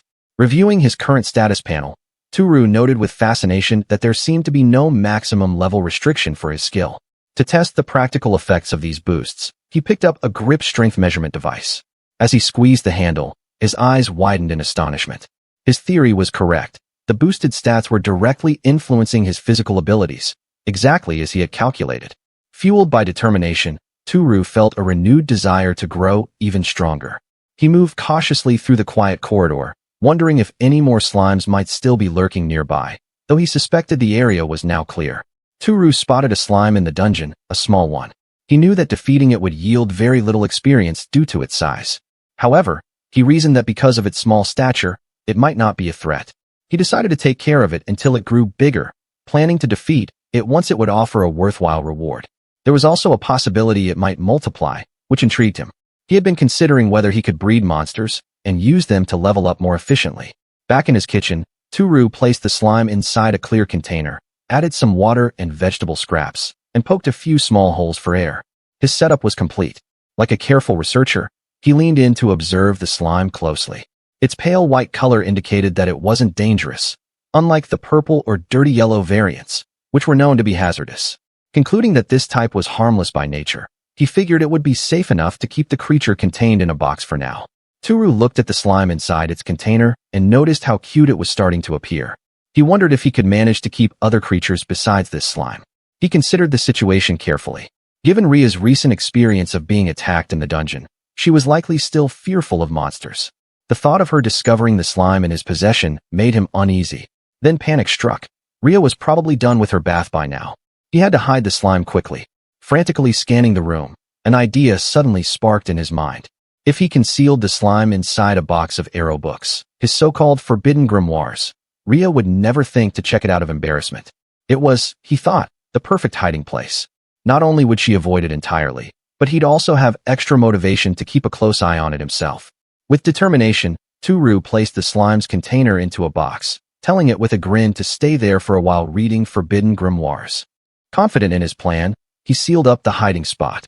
Tooru stood frozen as Ria approached, asking if something was wrong. Startled, he quickly replied that nothing was the matter. Ria smiled gently and informed him that the bath was now free, inviting him to go ahead. Grateful, Tooru thanked her and hurried away. Later, while soaking in the bath, Tooru let his thoughts wander. He questioned whether keeping something from another world, like the slime, here on Earth was truly a good idea. If Ria were to discover it, things could become troublesome. Resolved, Tooru decided that once he finished, he would move the slime back to the dungeon. With that thought, he stood up from the bath, determined to follow through. Tooru noticed something odd. One side of the slime's container lock was open. He wondered if he had forgotten to close it. Carefully, he lifted the container from its hiding place. Ria, noticing Tooru, asked if he was going somewhere. Smiling, Tooru explained that he was heading to the dungeon for a while and assured her he'd be right back. Once inside the dungeon, Tooru gently spoke to the slime, apologizing but telling it that it would need to stay there for now. He promised to bring it tastier food and a larger tank soon, asking it to behave itself in the meantime. Tooru returned home, greeted by Ria, who asked what he had gone out to do. Casually, Tooru said it was nothing major and then asked if Ria had seen any white slimes in the dungeon. Ria, surprised, remarked that she had heard white slimes were extinct, as no one had seen any in the past 20 years. Tooru realized in shock that the slime he had found was an extremely rare one. Deciding that if it wouldn't attack humans, he could safely keep it in his room, Tooru prepared to head out to the dungeon again. Ria, a bit concerned, told him to be careful. Back in the dungeon, Tooru noticed something strange. The Tupperware containing the white slime was wide open, and the slime itself was missing. Confused and alarmed, Tooru looked around, trying to figure out where it had gone. As Tooru explored deeper into the dungeon, his eyes caught something unusual, a Kokwon Miru figurine. He reached out to touch it, surprised at how slippery and soft it felt. The texture fascinated him, making him momentarily forget his surroundings. He examined the figurine closely, puzzled as to why something like this would be in the dungeon. Perhaps it had gotten caught in his clothes and fallen without him noticing. But then again, he couldn't remember ever buying this particular figurine. Searching his memory, he found no reason it should be there at all and safely placed it in his pocket. After a few minutes of searching, Tooru sighed. There was no sign of the white slime anywhere. It had completely disappeared. Instead, he had come across a small, light blue slime. It wasn't nearly as cute or special as the white one, but with no other options, Tooru reluctantly decided to keep it. Even as he made the decision, he still questioned whether this was the right thing to do. As Tooru examined the small slime, it suddenly bit his finger, startling him. He frowned, realizing that the little creature wasn't cute at all, at least not yet. He decided he would keep it only until it grew bigger. Later, when Tooru returned home, Ria greeted him warmly, noting that he had taken his time. He explained that his return had been delayed because he'd gotten caught up researching a forbidden grimoire. Placing the Kokwon Miru figurine carefully on the table, Tooru ran his fingers over its surface, admiring the smooth, pleasant texture. His thoughts then drifted to the slime he had spent so long searching for. Tomorrow, he resolved, he would finally test what the light blue slime was capable of. That night, Tooru called out, asking Ria if they should get ready to sleep soon. But as they lay under the covers, Tooru found himself wide awake, unable to fall asleep. Ria, on the other hand, was already peacefully asleep beside him. Even though it was fine, Tooru reminded himself that Ria was still afraid of sleeping alone. As a result, they ended up sharing the bed once again. This time, however, Ria, dressed in bloomers, made things especially difficult for him. His heart pounded uncontrollably as her bare legs brushed lightly against him, sending his thoughts spiraling. Despite trying to calm himself, he couldn't stop thinking how he wished he'd worn something different, perhaps shorts, or even capris, anything to make the situation less awkward. No matter how hard he tried, sleep wouldn't come. Then, he noticed something strange. Ria was standing by the bed, smiling with a faint, unsettling malice. Confusion gripped him, because right beside him, Ria was also fast asleep. A sudden chill ran through him as he stared wide-eyed in disbelief. There were two Rias, one sleeping peacefully, and one standing before him, smiling in the dim light. Tooru's mind raced, struggling to comprehend the impossible sight before him. Chapter 6. Tooru lay in bed, wide-eyed and confused. Startled from sleep, he froze as Ria stood close, as if she were on top of him. His heart raced in confusion, unable to grasp what was happening. His mind spun in disbelief. Beside him, Ria slept peacefully, yet before him stood the same girl, proud and unyielding. The sight defied reason, leaving him confused and disturbed. Yet something was clearly off. Before him stood Ria, impossibly small, standing on the bed like a tiny, lifelike doll. Tooru could only stare in shock, his mind reeling. Tooru's heart pounded wildly in his chest as he tried to make sense of what was happening. Surely, he thought, this had to be a dream. He had to still be asleep. The tiny figure tilted her head, puzzled by Tooru's shock. She spoke innocently, unaware of his panic, believing her new form would be the body her master likes. Still confused, Tooru asked who this small girl was, but she only stared at him, asking again if this wasn't what he liked. She seemed to assess whether her body suited Tooru's tastes, unsure about his panicked reaction. As if that weren't shocking enough, she added that everything beneath her clothes was the same, then calmly began lowering her underpants, utterly unfazed. Tooru's eyes bulged, his face turning bright red in panic. His entire body jolted with alarm as he let out a loud, panicked scream, flailing back in sheer embarrassment as the small girl completely exposed herself. Conscious of his noise, Tooru grabbed the tiny figure to conceal her, as it squirmed in his grasp. His shout woke the real Ria beside him, who blinked in confusion, leaving him to stammer an awkward apology for the noise. Tooru forced a strained smile, pretending to recall a grand tale of being taken to deal with the fifth magic catastrophe. His excuse was clumsy, a desperate cover to mask the panic that still lingered in his voice. Despite the confusion, Ria smiled gently. She reached out to reassure him, her presence comforting. She reminded Tooru, silently through her actions, that she was right there beside him now and that he could relax. Eventually, Ria sang softly at his side, her gentle voice lulling Tooru into peaceful sleep. As Ria slept soundly, Tooru quietly slipped out of bed. Clutching the tiny figure in his hands, he moved cautiously toward the door, careful not to wake her from her peaceful rest. Tooru sat by the kitchen, watching the tiny version of Ria stir slightly, her small body wriggling adorably. But then, her expression shifted. She looked up at him with watery eyes, a slight quiver in her voice, silently asking if this form wasn't to his liking. Embarrassed and desperate to calm her, he awkwardly asked her to cover herself, his face burning with panic. Holding the tiny girl carefully in his palms, Tooru hesitated as realization struck. His voice trembled, suspecting what she truly was, while she calmly confirmed his unspoken thought. With teary eyes, the tiny girl revealed her truth. She was the white slime. Her voice trembled as she insisted she wasn't a bad slime, trying to reassure him. Tooru stood frozen, unsure whether to be amazed or terrified by her innocence. Overwhelmed by tears, the tiny slime girl began to cry uncontrollably. Panicked, Tooru tried to calm her down, finally realizing she was the same white slime he had met before. Through her sniffles, The small Ria explained that she had transformed into the bloomers wearing Ria because Tooru had once said he liked it. She thought this form would be the best to please him. Tooru looked down at the small figure in his hand and hesitantly asked why she thought he was her master. The tiny Ria answered brightly, explaining that Tooru was the first human she had ever seen. That was why she called him master. Tooru was caught off guard, wondering if it was just like baby chicks imprinting on the first thing they saw. He thought whether it was really affection or just because he'd given her food or attention. But Ria smiled warmly, her eyes shining as she corrected his doubts. It wasn't just that. She really liked her master.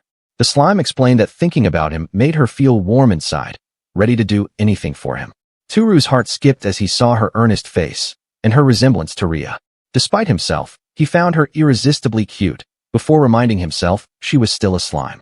Tooru hesitantly asked if the slime was female. The slime paused thoughtfully and explained that, as a slime, she didn't have a gender. There was no distinction between female or male for her kind. Tooru acknowledged the point, but before he could process it further, it bounced off towards the floor. The slime warned him to bear with something, mentioning it might be a bit ticklish. Suddenly, Tooru felt a strange sensation. His eyes widened in surprise as he realized there was a slime wriggling its way up from his feet. Shocked and flustered, he let out a startled sound, arms flailing as he tried to figure out what was happening. Tooru froze as the small slime slipped under his clothes. He stiffened, feeling it move into a sensitive area, panic flashing across his face as he realized where it was going. His heart pounded as the slime continued its movements, shifting and sliding, its texture sending ticklish sensations through him, until the slime finally popped out and landed on the floor with a soft bounce.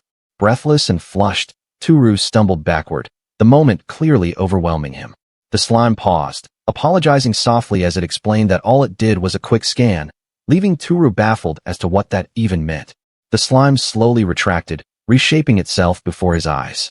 Transforming once more, it took on Ria's familiar, girl-like form. Then it began to undress again, leaving Tooru furious as he scolded it to stop, shielding his eyes. But his curiosity prompted him to peek. Tooru's eyes widened in sheer panic as he stared at the slime girl in front of him. His mind reeled when he realized that it was Ria's body with male parts, down to the most embarrassing details. His face flushed deep red as he let out a strangled scream, completely overwhelmed by the awkwardness of the situation. His scream startled the real Ria, who burst into the room in a panic, frantically asking Tooru what had happened.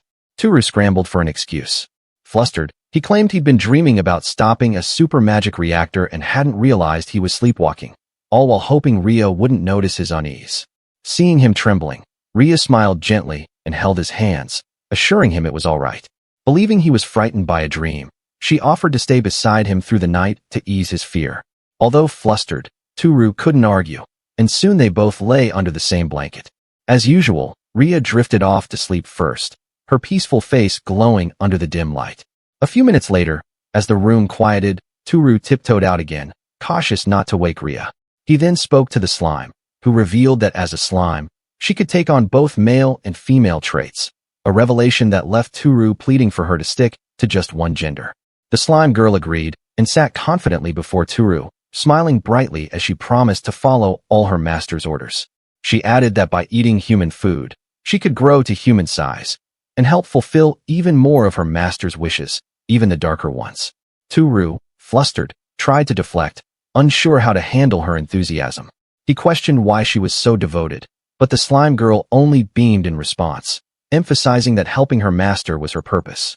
She began to explain the history of the white slimes, once a tribe that lived in harmony with humans, mimicking those they loved and being taken care of like that was their lifestyle. But as time passed, their abilities to transform and to love became dangerous bait for bad humans, and some people started exploiting them, driving them deep into dungeons where they hid to escape mistreatment. The slime girl said she never believed humans were bad and defied that belief by leaving her friends and climbed the dungeon. Tooru listened and gleefully realized he was the first person she'd met. Beaming with joy, she expressed how happy she was to have met Tooru-sama. He, feeling a bit awkward, reminded her that he wasn't originally from that world.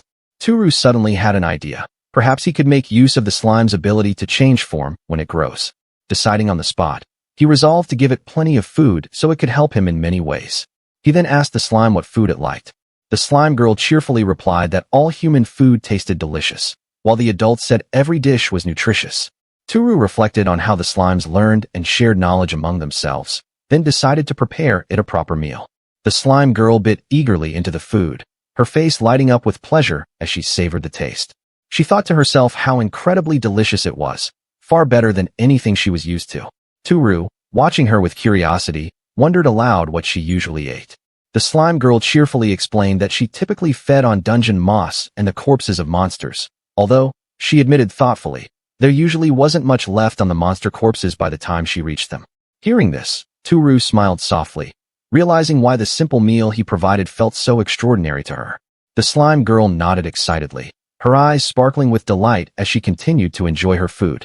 Seeing how the slime girl had trouble lifting the fork, Tooru gently suggested that the slime girl could switch back to her slime form if eating in her human shape was too difficult. The slime girl hesitated, explaining that she feared she might get scolded if she didn't maintain the best appearance for her master. Smiling, Tooru reassured her that he wouldn't be angry and encouraged her to transform into whatever form felt most comfortable. Relieved, the slime girl shifted into her natural, gooey shape and happily settled onto the food, ready to eat without the awkwardness of her humanoid body. Tooru observed curiously as the slime absorbed the food and wondered aloud if the slime had a name. The slime shook slightly, admitting it didn't have one. Tooru paused, then offered to give the slime a name, saying it would make things more convenient. Surprised and delighted, the slime recalled how, long ago, when slimes still befriended humans, many were given names by those they cherished. After a brief pause, he suggested the name Shizuku, inspired by the slime's round and transparent form. The slime, now named Shizuku, happily accepted. Delighted by the cute name, the slime joyfully agreed, expressing how much it liked it. Smiling, Tooru cheerfully declared that from now on, he would call the slime Shizuku. As Tooru looked at Shizuku, he noticed the slime had grown significantly larger. Shizuku, surprised by the sudden change, marveled that eating just a little food could cause such growth. Tooru realized that, for slimes, the food in this world had an unusually strong effect. Shizuku added that with her current size, she could now mimic a life-sized human, leaving Tooru stunned. She explained that by drawing in air and filling herself with water, she could expand safely. Grinning, Tooru suggested they head to the bathroom to test it out. In the bathroom, Tooru asked if the water was okay for Shizuku. Shizuku excitedly confirmed, preparing to transform. With a splash, the slime began absorbing the water, its form expanding. As Shizuku grew larger, it successfully took on the figure of Ria. Shizuku admitted her body felt a bit heavy, though she could still maintain Ria's figure. Tooru couldn't help but wonder why. It explained it was heavy because of the water accumulating inside, but it should be fine as long as it would grow bigger. Tooru, impressed, asked if Shizuku still wanted to eat food. Without second thought, Shizuku enthusiastically declared that all the food the food master had given so far was delicious, and it would happily eat everything. Smiling, Tooru promised to make more food then. Shizuku eagerly devoured the food before her, savoring each bite. She delighted in the rich flavors of the stamina-oriented bukkake udon, calling it delicious. Next, she moved on to the authentic pizza bread, joyfully noting that she could eat it non-stop. As she enjoyed anpan, a sweet bread, alongside a glass of cow's milk, she marveled at how the sweetness of the bread and the taste of the milk fused together perfectly. Meanwhile, Shizuku suddenly remembered her master's request, wondering what kind of help the master wanted Shizuku to provide. Tooru told Shizuku he worked part-time at a fami res. Curious, she asked what that meant, but quickly added that she knew what a part-time job was. She'd read about it once on a thin piece of paper. Tooru wondered if the part-time job she mentioned was the same as his. He then explained that fami res meant family restaurant, and Shizuku eagerly said she'd heard about restaurants from what the adults had told her of the human world. Smiling, Tooru asked Shizuku to stay and be with Ria while he was at work and reminded her that just playing around would be perfectly fine. Shizuku eagerly assured him that if it was for the master's sake, she would do her best. As Tooru thought about it, unease began to settle in. He worried about leaving Ria alone for many reasons. Shizuku, eager to help, asked if she could begin transforming, and Tooru reluctantly agreed, only to freeze in shock as she suddenly pressed against him, leaving him blushing furiously. She explained that she needed to scan his body perfectly this time, just to be safe. Flustered and panicked, Tooru stammered for her to be gentle as Shizuku moved closer, carefully analyzing his form. Meanwhile, his panicked voice echoed, and Tooru thought wryly that yet another visitor had only added even more chaos to the mix. Chapter 7. Shizuku announced it had finished scanning the master's body, though the process is unexpectedly ticklish for him, leaving him flustered and exhausted. Trying not to sound harsh, Tooru pleaded with her to at least warn him next time before doing something so intimate. Shizuku apologized sincerely, realizing she had caused him distress. With the scan complete, Shizuku began to transform, and soon, she stood before him in his exact likeness. Tooru froze, unsettled by the sight. It wasn't just like looking into a mirror. Something about seeing his own face and body felt deeply wrong, no matter how perfect the imitation. Shizuku assured him it was not wrong at all and hoisted admiration for Tooru for being so cool. Tooru then asked Shizuku to keep Ria company while he went to his part-time job, telling her to act like a great sage and hold down the fort. Delighted by the compliment, Shizuku eagerly agreed without hesitation. But inside, she began to worry.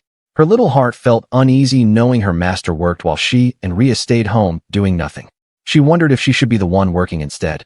Though Tooru found her offer intriguing, he hesitated, feeling it would be wrong to let her do his job. Shizuku then reminded him that the master gave him a lot of food, and human food costs money, further tempting him with her proposition. Since Shizuku had no money of her own, she thought of helping repay him in this way. Tooru worried the work might be too hard for her, but Shizuku insisted she could do well enough, surprising him with her determination. Shizuku asked if she could use the ingredients in the kitchen, and Tooru, slightly flustered, agreed. Without hesitation, she began moving around the shelves, quickly preparing and finishing the food with surprising skill. Soon enough, she presented a dish identical to one her master had made before, authentic pizza bread, using plain bread as the base. Tooru was stunned by how perfectly Shizuku had replicated it, the presentation nearly identical to his own. As Tooru tasted the pizza bread she made, he happily admitted it was delicious, amazed by how perfectly Shizuku mimicked not just his cooking, but his skill and style as well. She explained with pride that when she scanned him earlier, she had also copied his memories and behavior patterns. Tooru reflected on how impressive Shizuku had been, marveling at how well she copied his manners. As he munched on the pizza bread, he thought how reassuring it would be to have her cover for him, especially if the dungeon vanished while he was at his part-time job. Having a substitute, even once or twice, would be a real relief. It was settled. Tooru decided to bring Shizuku along to check his part-time job, which she gleefully accepted, but there was one small catch. Tooru couldn't fit Shizuku in his pocket now that she'd grown so big, leaving him unsure what to do. Shizuku then asked if she could use Ria's appearance again, but Tooru explained that the staff area was off-limits to outsiders. Shizuku asked if it would be fine as long as no one saw her, then proposed transforming into his clothes. After all, she could mimic fabric. She explained she only needed her master to be naked first, causing Tooru to panic at the awkward request. Still intrigued, he nervously agreed to try. Shizuku then instructed him to undress, and Tooru nervously agreed, feeling embarrassed at the thought of being exposed in front of someone else, even if it was just Shizuku. As he undressed, Shizuku politely asked him to excuse whatever might happen next, and to stay still. Then, she moved in, wrapping herself around his body like a liquid. Startled by the slimy sensation, Tooru froze as Shizuku covered him completely. Then she transformed into clothing. When it was over, he stared at the mirror in awe. The fabric looked real from every angle, though he could still feel a strange, slimy texture beneath. Despite the awkwardness, he was genuinely impressed. Just as he began to relax, Shizuku adjusted the outfit's shape, startling Tooru all over again. Tooru, now completely flustered, could only hide his face in embarrassment. Shizuku apologized nervously, saying she didn't mean to make things awkward. She just found a specific part of his unexpectedly cute. The tension between them grew, leaving Shizuku scared and Tooru speechless, both wishing the awkward moment would end quickly. Once everything was settled, they stepped out into the dimly lit streets of Japan. Shizuku's eyes widened in awe. She'd heard stories about the outside world, but seeing it firsthand was different. The city lights, glowing signs, and towering buildings left her utterly amazed. Tooru began explaining the basics of the modern world to Shizuku, who was clearly from another realm.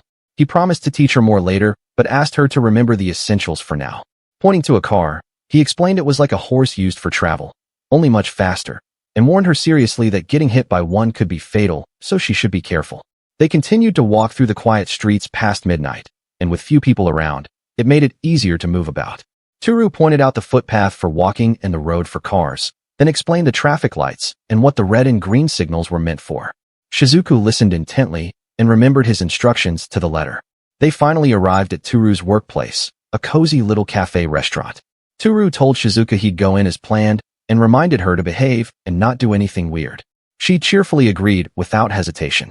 Hisano, Tooru's co-worker at the cafe, was surprised to see him show up in the middle of the night. Tooru apologized for appearing so suddenly and requesting leave, promising to resume work tomorrow. Understanding, Hisano said it was no big deal since he was still in the middle of moving. She playfully teased him about the mansion, asking if any ghosts had appeared, clearly referring to how cheap he'd gotten the place. Feeling awkward, Tooru laughed it off, hoping no ghosts would show up. Hisano thought it all sounded boring, while deep down, Tooru knew having a knight and a slime instead was far crazier. Hisano then asked why he'd come to the restaurant in the middle of the night.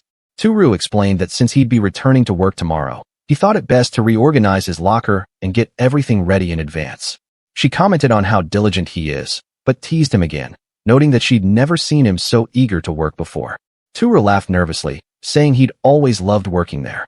Smiling warmly, Hisano agreed and remarked on how skilled a cook he was. Curious who covered his duties while he was away, Tooru asked Hisano who was on kitchen duty that day. She said it was the manager, since Sagawa, who was supposed to fill in, claimed he had prior engagement.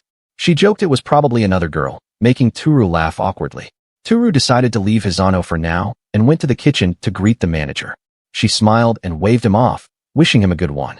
Tooru then headed to the cafe's back area to greet the manager, who welcomed him warmly, though a hint of surprise showed on his face upon seeing Tooru there. The manager asked Tooru to confirm if he could work tomorrow, then quickly corrected himself, realizing it was already today. Tooru nodded, saying it matched the shift he'd submitted. Relieved, the manager brought up the mansion Tooru had moved into, joking about rumors that he'd never come back. Tooru chuckled modestly, saying it wasn't that amazing. Tooru thought about training Shizuku, but realized it would be hard with the manager present, so he decided to find a way to get him out of the kitchen. As thanks for approving his sudden leave earlier, Tooru offered to cover for a while, urging the manager to take a short break. The manager hesitated, saying it felt wrong since Tooru's shift hadn't started yet. Insisting on handling the kitchen for now, Tooru explained it wasn't a problem. He also wanted to prepare for tomorrow. Before the manager could object, he quickly added that he'd just change into his uniform first and then return to the kitchen. At the locker area, Tooru showed Shizuka the uniform he was supposed to wear and asked her to change into it.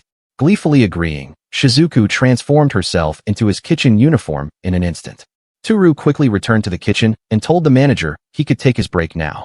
Relieved, the manager accepted the offer with a smile and promised to be back within 30 minutes. Tooru knew the manager was too timid to object as long as he stayed in uniform, making it the perfect time to start their training session, and told Shizuku he would teach her how to make the cafe's menu perfectly, because even with detailed instructions on the wall, hands-on practice was best. He paused abruptly, turning to Shizuka to ask if she understood what he'd said and what she thought of it. A hint of doubt lingered in his voice, still unsure if their idea had been a good one from the start.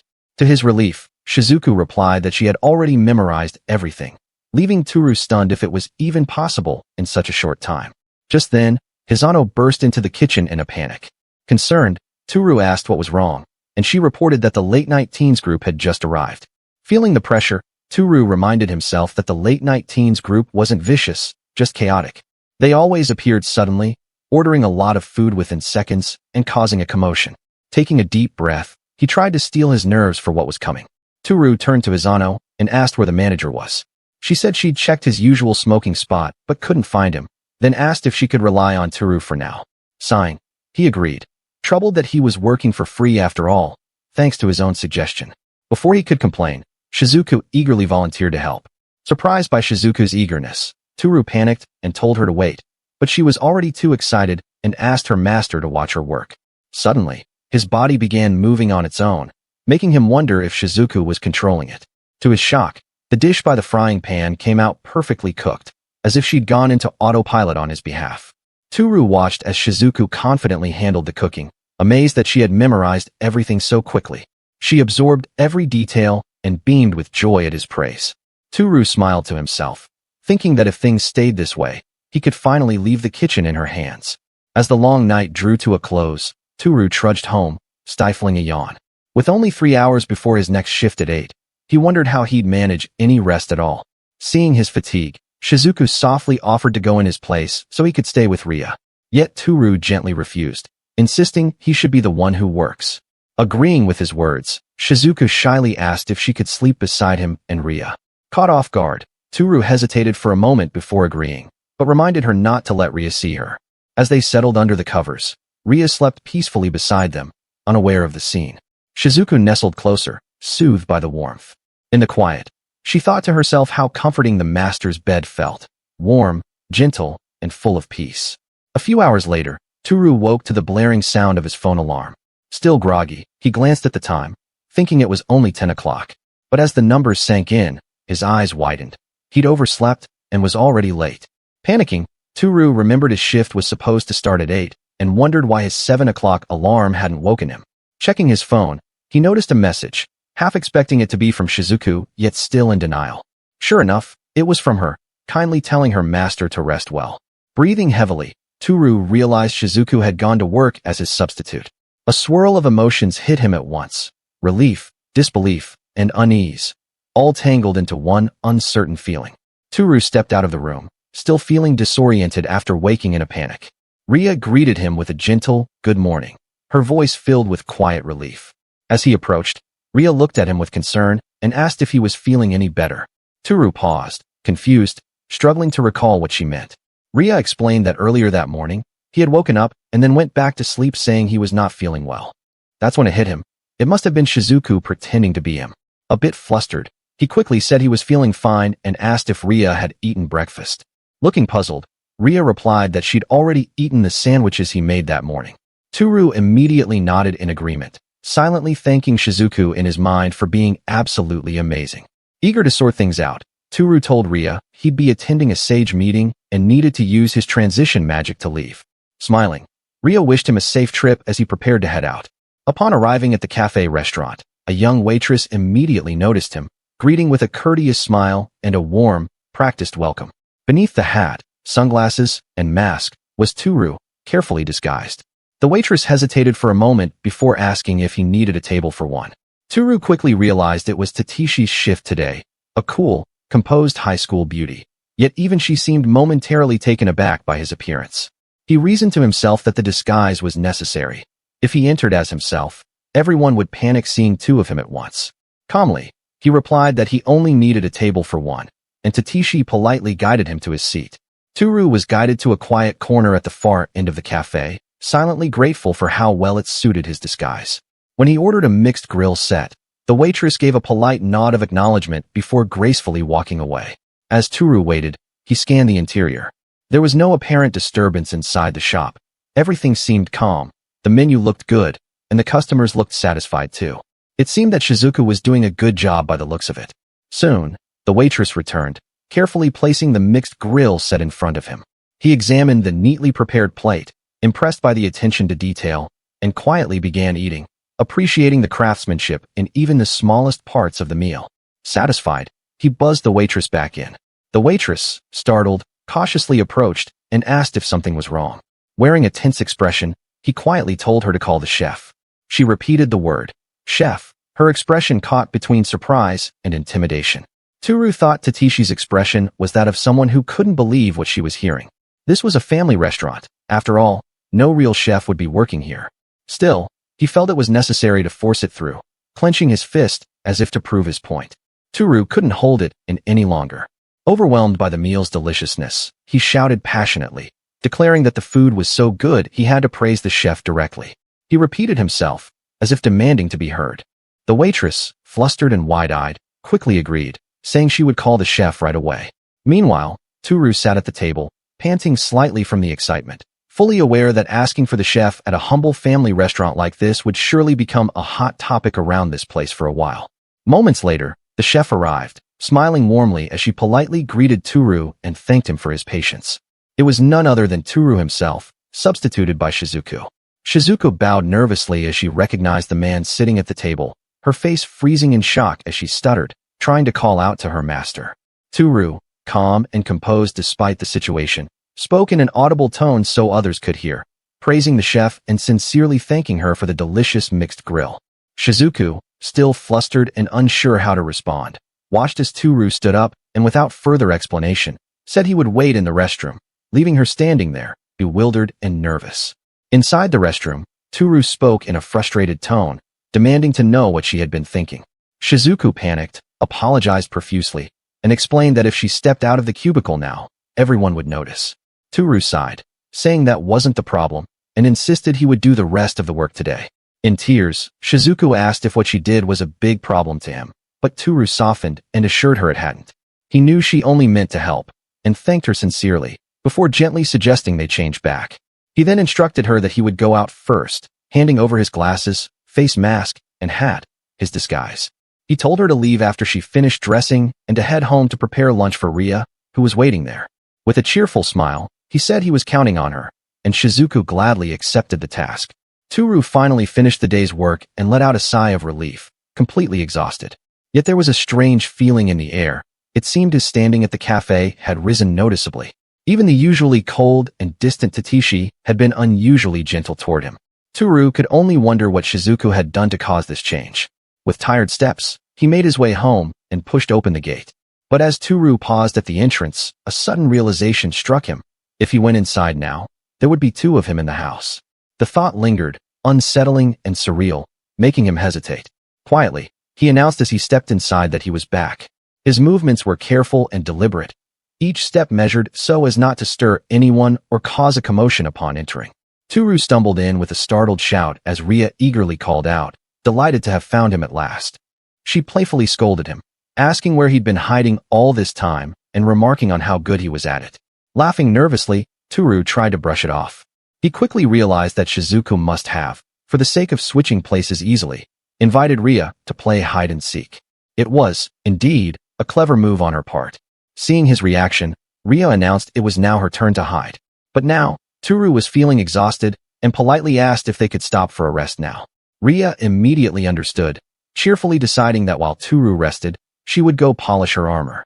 Tooru let out a relieved sigh, grateful for the moment of calm, and quietly watched as Ria dashed off with excitement. The small blob-like creature crawled before Tooru, its round eyes filled with apology as it softly admitted it was sorry for acting without telling him. Sitting cross-legged on the floor, Tooru reassured her that it was fine, but from now on, he would only ask for help when he truly needed it. Curious, Shizuku asked why he needed to ask for help at all, explaining that she heard it from her friends that they had to work for humans' sake, especially since she had been fed and had eaten a lot from his pantry. As Tooru gently patted her soft head, Shizuku felt a comforting warmth, realizing she was being treated as an equal. Tooru sat quietly on the floor with a gentle smile flashed across his face. He realized how fortunate he was to have met a white slime who, despite her kind's distrust of humans, still had faith in them. Softly, he told Shizuku that he would handle work himself, and she only needed to help with the things he couldn't do. The slime looked up at him, softly murmuring, "Master." Its round body wobbled gently at his touch, filled with emotion and quiet affection. That night, Shizuku had a wild thought, that her master should become the master of all slimes as well. Tooru hesitantly smiled, wondering how he could possibly care for them all. Later, after Tooru had gone to bed, Shizuku quietly slipped under the covers, drifting to sleep beside him. Chapter 8. In the quiet of the night, at exactly 2 a.m., Tooru's phone alarm buzzed softly, and with a light tap, he silenced it. He rose carefully from bed, mindful not to disturb Ria, as she slept peacefully beside him. As he moved stealthily toward the door, Shizuku, the faithful white slime, watched him with curious eyes, wondering silently where her master was heading at such an hour. Tooru, sensing Shizuku's concern, gave a playful hush gesture, a small grin tugging at his lips, signaling that he was heading into the dungeon to level up a bit more. Shizuku, though worried, silently wished for his safety, her round eyes reflecting her quiet devotion. With a final soft breath, Tooru slipped out into the night, ready for another adventure. As Tooru pushed open the dungeon door, his eyes widened in shock. The floor ahead was covered in countless blue slimes, wriggling and squirming across the stone tiles. He couldn't help but wonder what had happened here. Realization hit him. The blue slime he had left in the box earlier must have multiplied to this extent. And yet, despite the chaotic scene before him, Tooru's spirit surged with excitement. This was exactly the opportunity he had been hoping for, that is, to level up. Tightening his grip on his pickaxe, he steeled himself, remarking that this situation couldn't have been better. He shouted for all the blue slime to attack him at once. Breathing heavily, Tooru surveyed the now empty dungeon floor, wondering if he had managed to finish all the slimes. However, as the rush of victory faded, panic stirred in his chest. He realized, throwing his hands up in frustration, that if there were no enemies left, he could no longer gain experience points. Tooru let out a loud, exaggerated groan at the thought. He calmed himself, checked his stats, and was pleased to see that his level had risen, so worrying about experience points wasn't a big deal for now. His HP had also been restored after grabbing a bite to eat. Glancing at his stats, he noticed they had gradually increased, though a part of him still wished his level would rise just a bit more. His optimism turned a corner as he looked around cautiously, confirming what he had expected. There were no more enemies left in the area. Realizing the situation, Tooru understood that if he wanted to keep leveling up, he'd need to find another small slime elsewhere. As he mulled over the idea, his gaze drifted toward the steel door, debating whether or not he should open it. The iron door before Tooru had been closed earlier by Ria when she was chased by monsters. Just like his own room, as long as this door stayed shut, the dungeon area behind it remained a safe zone. Adventurers typically used such spots to set up camp. Cautious but determined, Tooru considered the potential danger on the other side. He wondered whether there would be any new monsters behind it. Deliberating carefully, knowing this might be a dangerous move, he decided to take a small peek first. As he pushed the door open, a deep rumbling sound filled the air. Tooru crouched down in surprise, startled by the sudden movement and perplexed by what he saw before him. A wall had appeared beyond the door, deepening his confusion in the already tense moment. Tooru tapped the stone surface, baffled and unable to comprehend what stood before him. He was certain Ria had come from this direction, and he didn't think she would lie about this. He remembered Ria mentioning a wall of stone that had blocked her from leaving his room and wondered if this could be the same phenomenon, that perhaps a human like him couldn't pass through in the same way Ria couldn't step outside into the streets of Japan. Suddenly, Tooru heard movement. He turned sharply, realizing that monsters were approaching. Without wasting a second, he leaped forward, determined to press the button to close the door, but then, a voice called out, urging him to move aside, and a hand appeared out of the stone wall. Tooru, caught completely off guard, stumbled backward as a sudden force collided with him, a girl bursting through the doorway and crashing straight into him. He winced, feeling the ache from the impact and wondering just what was going on. His eyes widened in shock as he realized who had just appeared before him, a girl, and not just any girl, but a magic user, dressed in a distinct outfit. A quick glance revealed her attire, a sinister-looking black hat, a black mantle, and a wooden staff clutched tightly in her hands. There was no mistaking it. She was a magic user. Suddenly, she urged him to close the door immediately. Her voice trembled with panic as she warned that a giant centipede was rapidly approaching. Tooru's eyes widened as he rushed to the heavy door, heart pounding. He slammed his hands against it, struggling to push it closed. His mind raced with thoughts of the giant centipede. Surely that was what had been chasing the girl. Panic surged through him as he wondered if the door would shut in time. Then suddenly, the centipede's massive head rose into view through the narrowing gap. The giant centipede loomed before Tooru, its massive body filling the doorway with an overwhelming presence. His breath caught in his throat as his grip tightened on the small weapon in his hands. It was huge, far beyond anything he could hope to defeat. A cold realization hit him. There was no way he could win against this monstrous creature. Tooru's eyes lit up with a glimmer of hope as he noticed the giant centipede wedged tightly, unable to move forward. He clenched his fists in triumph. The monster was stuck. Confident, he stepped forward, thinking they could simply crush it and be done. But the girl, the magic user, urgently called out to him. She warned him firmly that it couldn't be killed that way. Her voice was sharp and commanding as she raised her staff and shouted for him to step back. Determination flashing in her eyes, she unleashed a powerful blast. She shouted the spell, Inferno, sending a roaring wave of flames crashing toward the giant centipede. The centipede writhed and screeched under the onslaught, its massive body consumed by the relentless fire. Tooru shielded his face from the searing heat, staring wide-eyed at the spectacle. He could hardly believe what he was witnessing. This was magic, real magic. It was overwhelming and amazing. Tooru cautiously approached the charred, sizzling remains of the giant centipede, his grip tightening on his tool. He wondered anxiously whether the intense blast of magic had been enough to defeat the monstrous creature, watching its body twitch faintly on the cracked ground. Suddenly, a heavy sound echoed through the corridor, snapping his attention away. His eyes widened as he spotted the magic girl collapsing on the ground, her slender frame barely moving, her energy completely drained after the powerful attack. Tooru's heart leapt, and without a second thought, he rushed to her side. Kneeling beside her, Tooru reached out in worry, his mind racing with concern as he assessed her condition, desperate to know if she was all right. She could only slowly open one eye, her face pale, while covered in sweat. Tooru's eyes widened in alarm as he realized the massive centipede was still moving behind him. Despite its burnt and battered state, the monster began to rise, its grotesque body quivering with stubborn, violent life. With a surge of panic, Tooru stumbled backward, his heart pounding as the creature's shrill screech tore through the air. Acting on instinct, he thrust his tool toward its head, desperately trying to block or strike the advancing beast. Fear coursed through him as he fought back with every ounce of strength he could muster.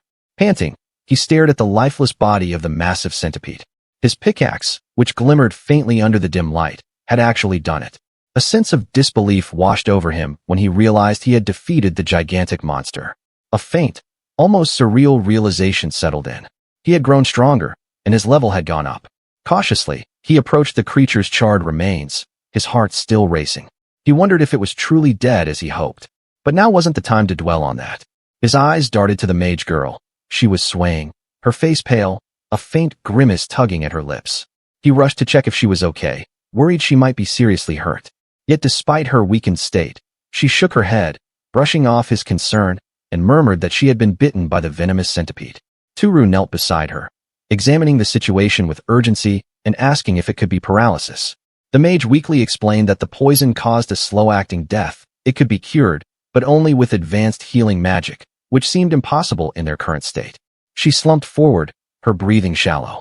A faint, bitter smile crossed her lips as she whispered that meeting her end in a place like this was pitiful for such a powerful mage as she was.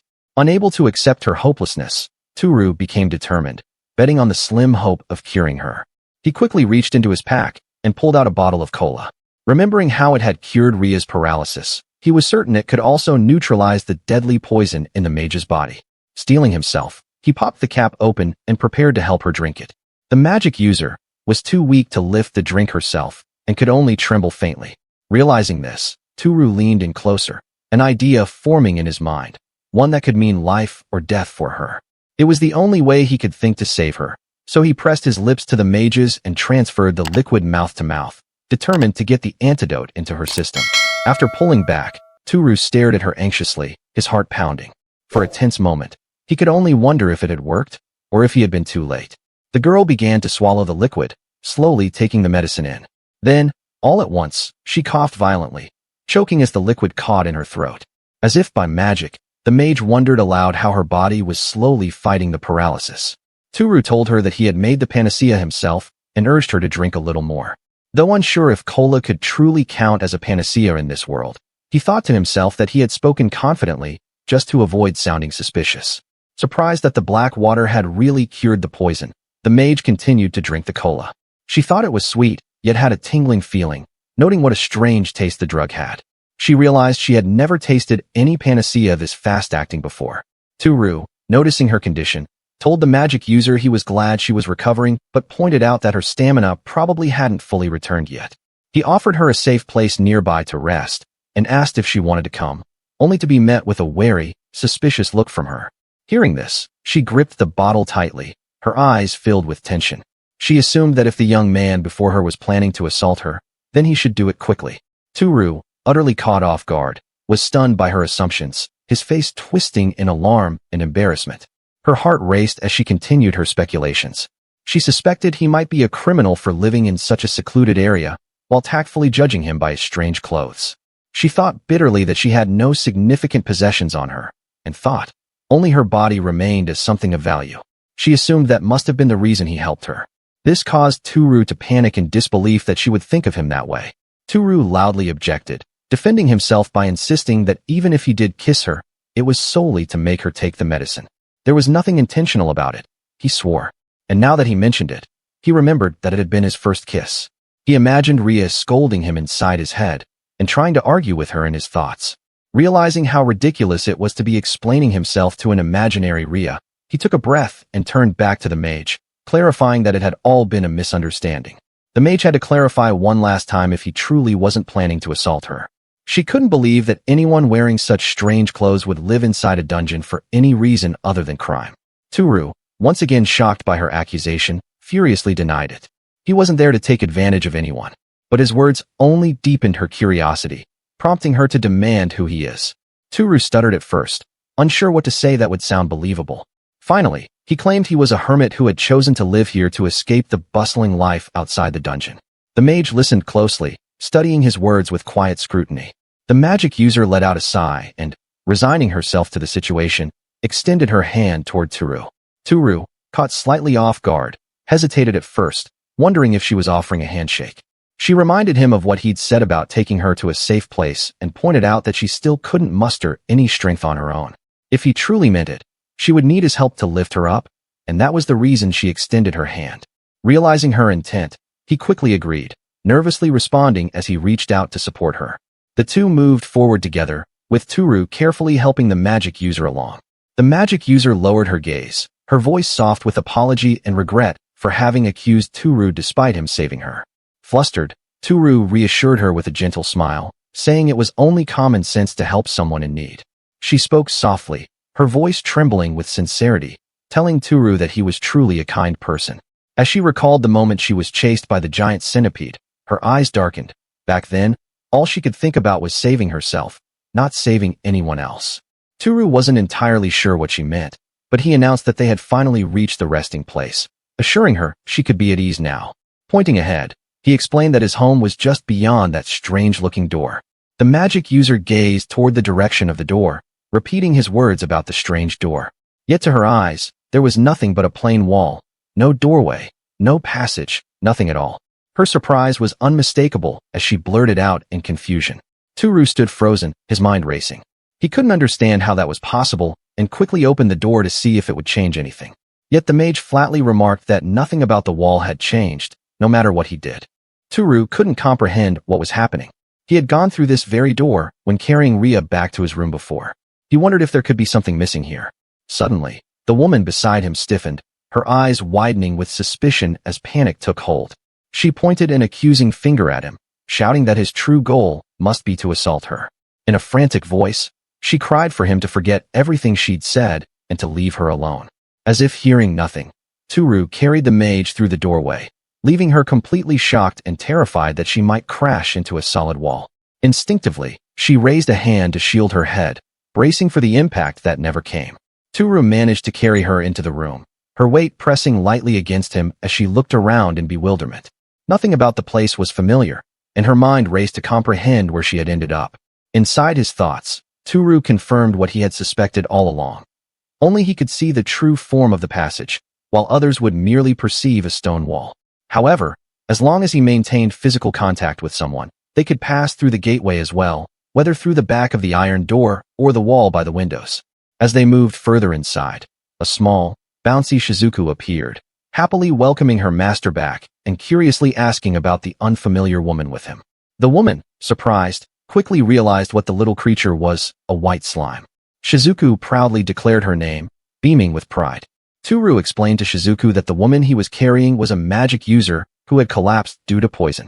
Turning to the slime, he gently requested help in removing her footwear. Shizuku eagerly complied, bouncing over with a cheerful energy as it carefully slipped off the woman's shoes. Once the task was complete, the slime communicated its success, and Tooru, grateful, decided it was time to move deeper into the house. Supporting the weakened woman, Tooru guided her down the hallway, determined to get her the care she needed. Having rested her on a bench, Tooru sat nearby and asked how she was feeling. The woman replied that she was fine, just deeply surprised and astonished that such a strange room existed within the dungeon. What amazed her even more was the presence of an endangered white slime living there, causing Shizuku to look up with fearful concern. Curiosity sparked within her as she looked at Tooru more closely. She teasingly wondered if he was truly a sage, her interest in him steadily growing. Meanwhile, Tooru, a bit flustered by her attention, tried to respond modestly, unsure how to handle the sudden shift in energy. Tooru had wanted to tell this magic user something ever since meeting her in the dungeon to change into more comfortable clothing. But as he observed her now, he couldn't help but notice that the clothing she wore underneath her coat was a little too revealing. The magic user calmly removed her hat, revealing a pair of pointed ears beneath it, an unexpected sight that left Tooru momentarily stunned. Tooru asked the magic user if she might be an elf. She confirmed with a smile that she was, a high elf, to be exact, and was surprised he had only just noticed. He was amazed that a real elf sat before him. It was his first encounter, the first he had ever seen in his life. She leaned in with a teasing grin, and asked if human males were especially fond of elves. Yelf, that is. The playful emphasis caught Tooru completely off guard, his face turning bright red as his mind short-circuited on the spot. Noticing how flustered Tooru had become, she suddenly leaned closer, leaving him stammering in surprise. With a sly smile, she murmured that she wasn't the type of elf who liked to owe anyone. Before Tooru could even react, she added that she had nothing else to offer, and admitted, almost teasingly, that she found him rather interesting. Saying those words sent a chill down Tooru's spine, especially when she leaned closer and teasingly remarked that she could offer her body as thanks, though only as thanks. Startled, Tooru panicked, stammering for her to wait, and calling her Miss Magic User in confusion. She tilted her head with a mischievous smile, asking if he didn't want her, her eyes glimmering with playful intent. Tooru stammered, flustered, trying to explain that it wasn't that he didn't want to, but that Shizuku was nearby. Obedient as ever, Shizuku suddenly popped up with her usual cheer, innocently asking if they wanted some private time together. She even offered to blend into the tatami so they could continue without minding her. Tooru, completely overwhelmed and tongue-tied, could only panic even more. Tooru was pinned under the elf, his eyes wide in alarm. Despite his instincts screaming at him, Tooru's mind was racing. He reminded himself that this wasn't the time for distractions like this, especially since Ria was sleeping just next door. Suddenly, the door slid open quietly. Ria appeared, dressed in her nightwear, her eyes still heavy with sleep. She rubbed one eye, as she looked toward the scene in front of her, confusion washing over her face, unsure about what had awakened her. The room fell into a tense stillness as Ria's expression shifted from sleepy confusion to wide-eyed shock. Her gaze locked onto the scene before her, a woman sitting atop Tooru, and for a moment, she couldn't believe her eyes. Desperate to explain the chaos before him, Tooru frantically told Ria that it wasn't what it looked like, and that he could explain everything if she would just let him. Both women shouted in disbelief, recognizing each other at that uneventful encounter, scowling at the mention of their names. Dido, the single sorceress, and Arya, the interfering knight. Clearly, these women knew each other, but whether amicably, we will soon find out. Chapter 9. The three sat tensely at the table, the atmosphere thick with awkwardness. The elf and the knight both avoided each other's gaze, while Tooru sat in the middle, a bead of sweat running down his temple, trying to process the situation. Tooru, trying to break the heavy silence, attempted to sum things up. He asked to clarify if both women knew each other. Suddenly, both women spoke up in near unison. The knight, caught off guard, affirmed, while the elf confidently clarified that no, of course, they didn't know each other. Tooru's shoulders tensed as he tried to figure out where this was all headed. The conversation quickly grew heated between the two women. Ria demanded to know why Dido claimed not to remember her when they had been in the same party several times. Dido snapped back, insisting she had turned down every invitation and accusing the knight of always nitpicking and ruining the good atmosphere whenever she showed up. Now that Dido mentioned it, she snapped back, demanding to know what the mage was doing to Tooru, accusing her of doing something improper. Smirking, the elf teased, pretending innocence and claiming she didn't understand what the knight meant by improper. She casually defended herself, saying that what they were doing was something normal for humans. Dido, clearly amused, threw in a playful jab at Ria, wondering aloud if the knight hadn't been intimate with the sage yet. She teasingly added that it was something to be sorry for and reminded Ria that jealousy would get her nowhere. Flustered, Ria's irritation flared as she snapped at Dido to mind her own business, while Tooru sat nervously between them, unsure how to defuse the rising tension.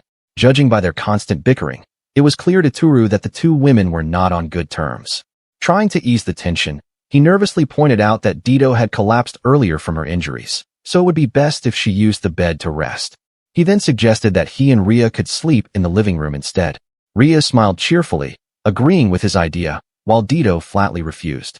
Dido firmly objected, saying it was unbefitting of her to take the sage's bed. Allowing him to sleep anywhere less comfortable in his own home, she argued, was utterly improper. She then turned on Ria, chastising her for agreeing to such a ridiculous idea and even questioning if she truly was a knight. Furthermore, Dido declared that it was only logical that the ones sleeping in the living room should be both women. Ria sulked quietly, clearly frustrated by the whole argument. That night, Tooru lay alone in his bed, realizing it was the first time he had ever slept alone since moving into the house. He thought back to when he had first arrived, discovering the dungeon shortly after settling in. Things had escalated quickly. First, a female knight began living with him, and now even a female magician was there too. Tooru marveled at how both of them, women so beautiful that normally he wouldn't have even been able to look at them, were now respecting him as a great sage. He still couldn't quite believe it. Turning over in bed, he quietly admitted to himself that he was no great sage or anyone all that important, and yet, here he was, surrounded by them. Tooru jolted upright in shock as he found Dito lying beside him. He was stunned and unsure why she was in his room when she had clearly said earlier that she would sleep in the living room. His thoughts tumbled over one another. Meanwhile, Dito gently placed a finger to her lips, signaling him to be quiet. She softly noted that Arya had already fallen asleep, surprising even herself with how quickly it had happened. Shifting closer, Dito smoothly brought up the earlier moment when Tooru had questioned his own status as a sage, focusing intently on his reaction. Alarmed, he thought if he had accidentally spoken out loud just now, especially that part about not considering himself a great sage. Tooru's heart raced, the weight of the situation pressing down on him as he realized he might just need to come clean. He admitted softly that he was not truly a great sage, apologizing for having lied. When asked why he was apologizing, he explained it was because he had deceived Dito and felt guilty.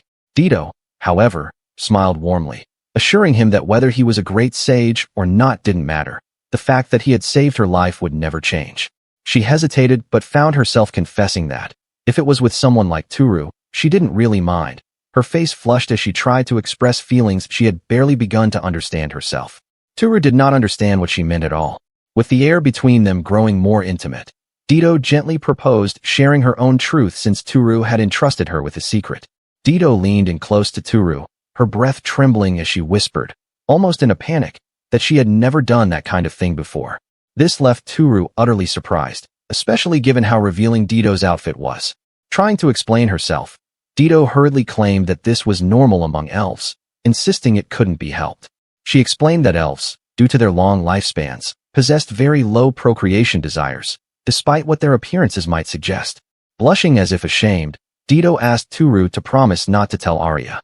Tooru, equally flustered, stammered out a promise, addressing her formally, though she softly insisted that just Dito would be fine and that she would call him Tooru.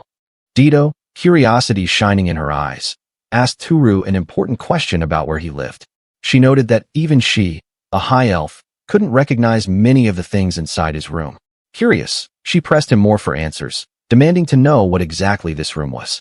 Tooru explained that this room was connected to a different world entirely. Dito sat beside him, processing the idea, amazed that neither the fairy realm, phantom world, or even the gods' residence could possibly know a place like this existed. It was truly unbelievable. Tooru couldn't agree with her disbelief more. He didn't realize that a different world existed before all this. Meanwhile, Dito confessed that something had been bugging her for a while now. She couldn't understand why he had been speaking in the monster language. It had made her suspicious of him when they first met. Tooru explained that he was actually using the language from his own country, though it apparently sounded like the monster tongue in Dito's world. Dito chuckled, remarking how amusing it was that such a coincidence could happen. Tooru pondered, finding it strange and wondering if there was some kind of connection as to why the Japanese language from his world had turned into the monster's language in this other world. He then asked Dito why she is able to speak in monster language. Dito began to explain that goblins and orcs, or technically, every monster possessing intelligence, used this language when encountered in the wild, so it was advantageous for adventurers to understand it. She further elaborated that many adventurers were always looking for people who could communicate with intelligent monsters, as it often came in handy during encounters. However, she added that while some could speak the language, it didn't necessarily mean they were proficient in reading or writing it. He wondered aloud how he was able to understand both Dito and Rhea if they were supposedly speaking different languages. The language they used was completely unlike his own, a tongue from another world. Additionally, he could always hear their voices in his head whenever they talked too. Dito explained that it was thanks to something called language understanding, a skill that translated the user's speech into something others could understand through telepathy. She elaborated that this ability made communication between different people, countries, or even worlds much easier, an important tool in her realm. To demonstrate, she suddenly sent a single word into Tooru's mind, love. He received it instantly, his face turning red from ear to ear in surprise. Tooru reflected on how convenient that was, comparing it to a translator device from his own world. As the conversation turned more intimate, Dito, blushing, leaned in close to Tooru, beginning to confess. Tooru, flustered, felt his heart race as she edged closer, teasing him softly. Tooru's heart pounded hard, his face turning red as panic flooded him. His thoughts spiraled, wondering if Dido was about to continue her earlier bold confession. But Dido's eyes sparkled with excitement and innocence. Her face lit up with a big, eager smile as she expressed her desire to see Tooru's world, her enthusiasm washing away the tension. Tooru, still flustered and unsure, gave a small, hesitant nod, agreeing to her request despite his hesitance. While Ria slept soundly, the two quietly stepped outside, their hands clasped together as they walked toward the door that connected their worlds. Dido marveled at how she could pass into this world as long as she remained connected to Tooru. She looked down at her casual clothes, adjusting to the unfamiliar environment with a mix of excitement and curiosity. Tooru, staying cautious, handed her a hat, instructing her to wear it and completely hide her pointed ears. He reminded her that there were no elves in his world, and it would cause trouble if anyone discovered her true nature. Dido eagerly pulled the hat on, cheerfully acknowledging his request with a bright smile and a small nod. Tooru continued giving her more instructions. She needed to avoid speaking too loudly and, importantly, refrain from using telepathy here, as there was no such communication in this world. Dido gave a small pout, finding it a bit inconvenient, but ultimately accepted the conditions without complaint, her playful spirit still shining through. As Dido stepped onto the street, she looked around in wonder. This was Tooru's world, Japan. The towering buildings, the neon lights, and the unfamiliar atmosphere filled her with amazement. Somehow, everything around her felt incredible, unlike anything she had ever seen. But her awe quickly turned to alarm as she let out a startled squeal, drawing attention. She stood frozen in shock as a car sped past her, right at the pedestrian crossing. Tooru immediately tensed up, grabbing her hand as he guided her away, reminding her that he had told her not to speak too loudly. Dido, still shaken, clung to him nervously, her mind racing. Whatever that noise had been earlier, it sounded utterly terrifying. The streets were bustling, as expected, especially near the famous discount store, Don Quixote, which was alive with neon lights and energy. Tooru and Dido decided to wander around for a while, blending into the busy night crowd. Inside, Dido gazed in amazement at the shelves lined with bright, colorful merchandise. She asked Tooru if all these vibrant items were goods for sale, marveling at the dazzling display. Tooru confirmed with a light chuckle, acknowledging her curiosity. However, as they continued walking, Dido began to feel overwhelmed. The sheer brightness and intensity of the surroundings started to strain her eyes, and she wobbled slightly, struggling to keep her balance. Tooru, noticing her discomfort, turned toward her in concern. Tooru suggested they take a short rest so Dido's eyes could get accustomed to the dazzling brightness of the city. Dido agreed, grateful for the pause. While she sat, Tooru smiled and gently told her to wait for a moment.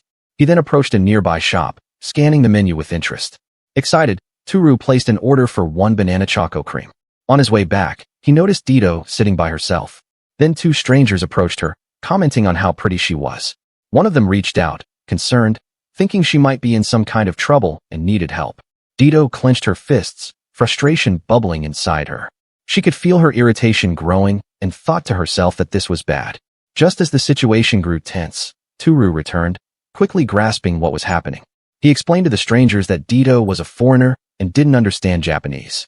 Remaining calm, he asked what they wanted and how he could help. The men, realizing she had company, hurriedly explained that they had only approached her because she looked like she was in trouble. As the men walked away, Dido let out a sigh, calling them frivolous and shaking her head in disbelief. She was baffled by how casually they had approached and spoken to her just moments earlier. The encounter had completely ruined what had otherwise been a wonderful day.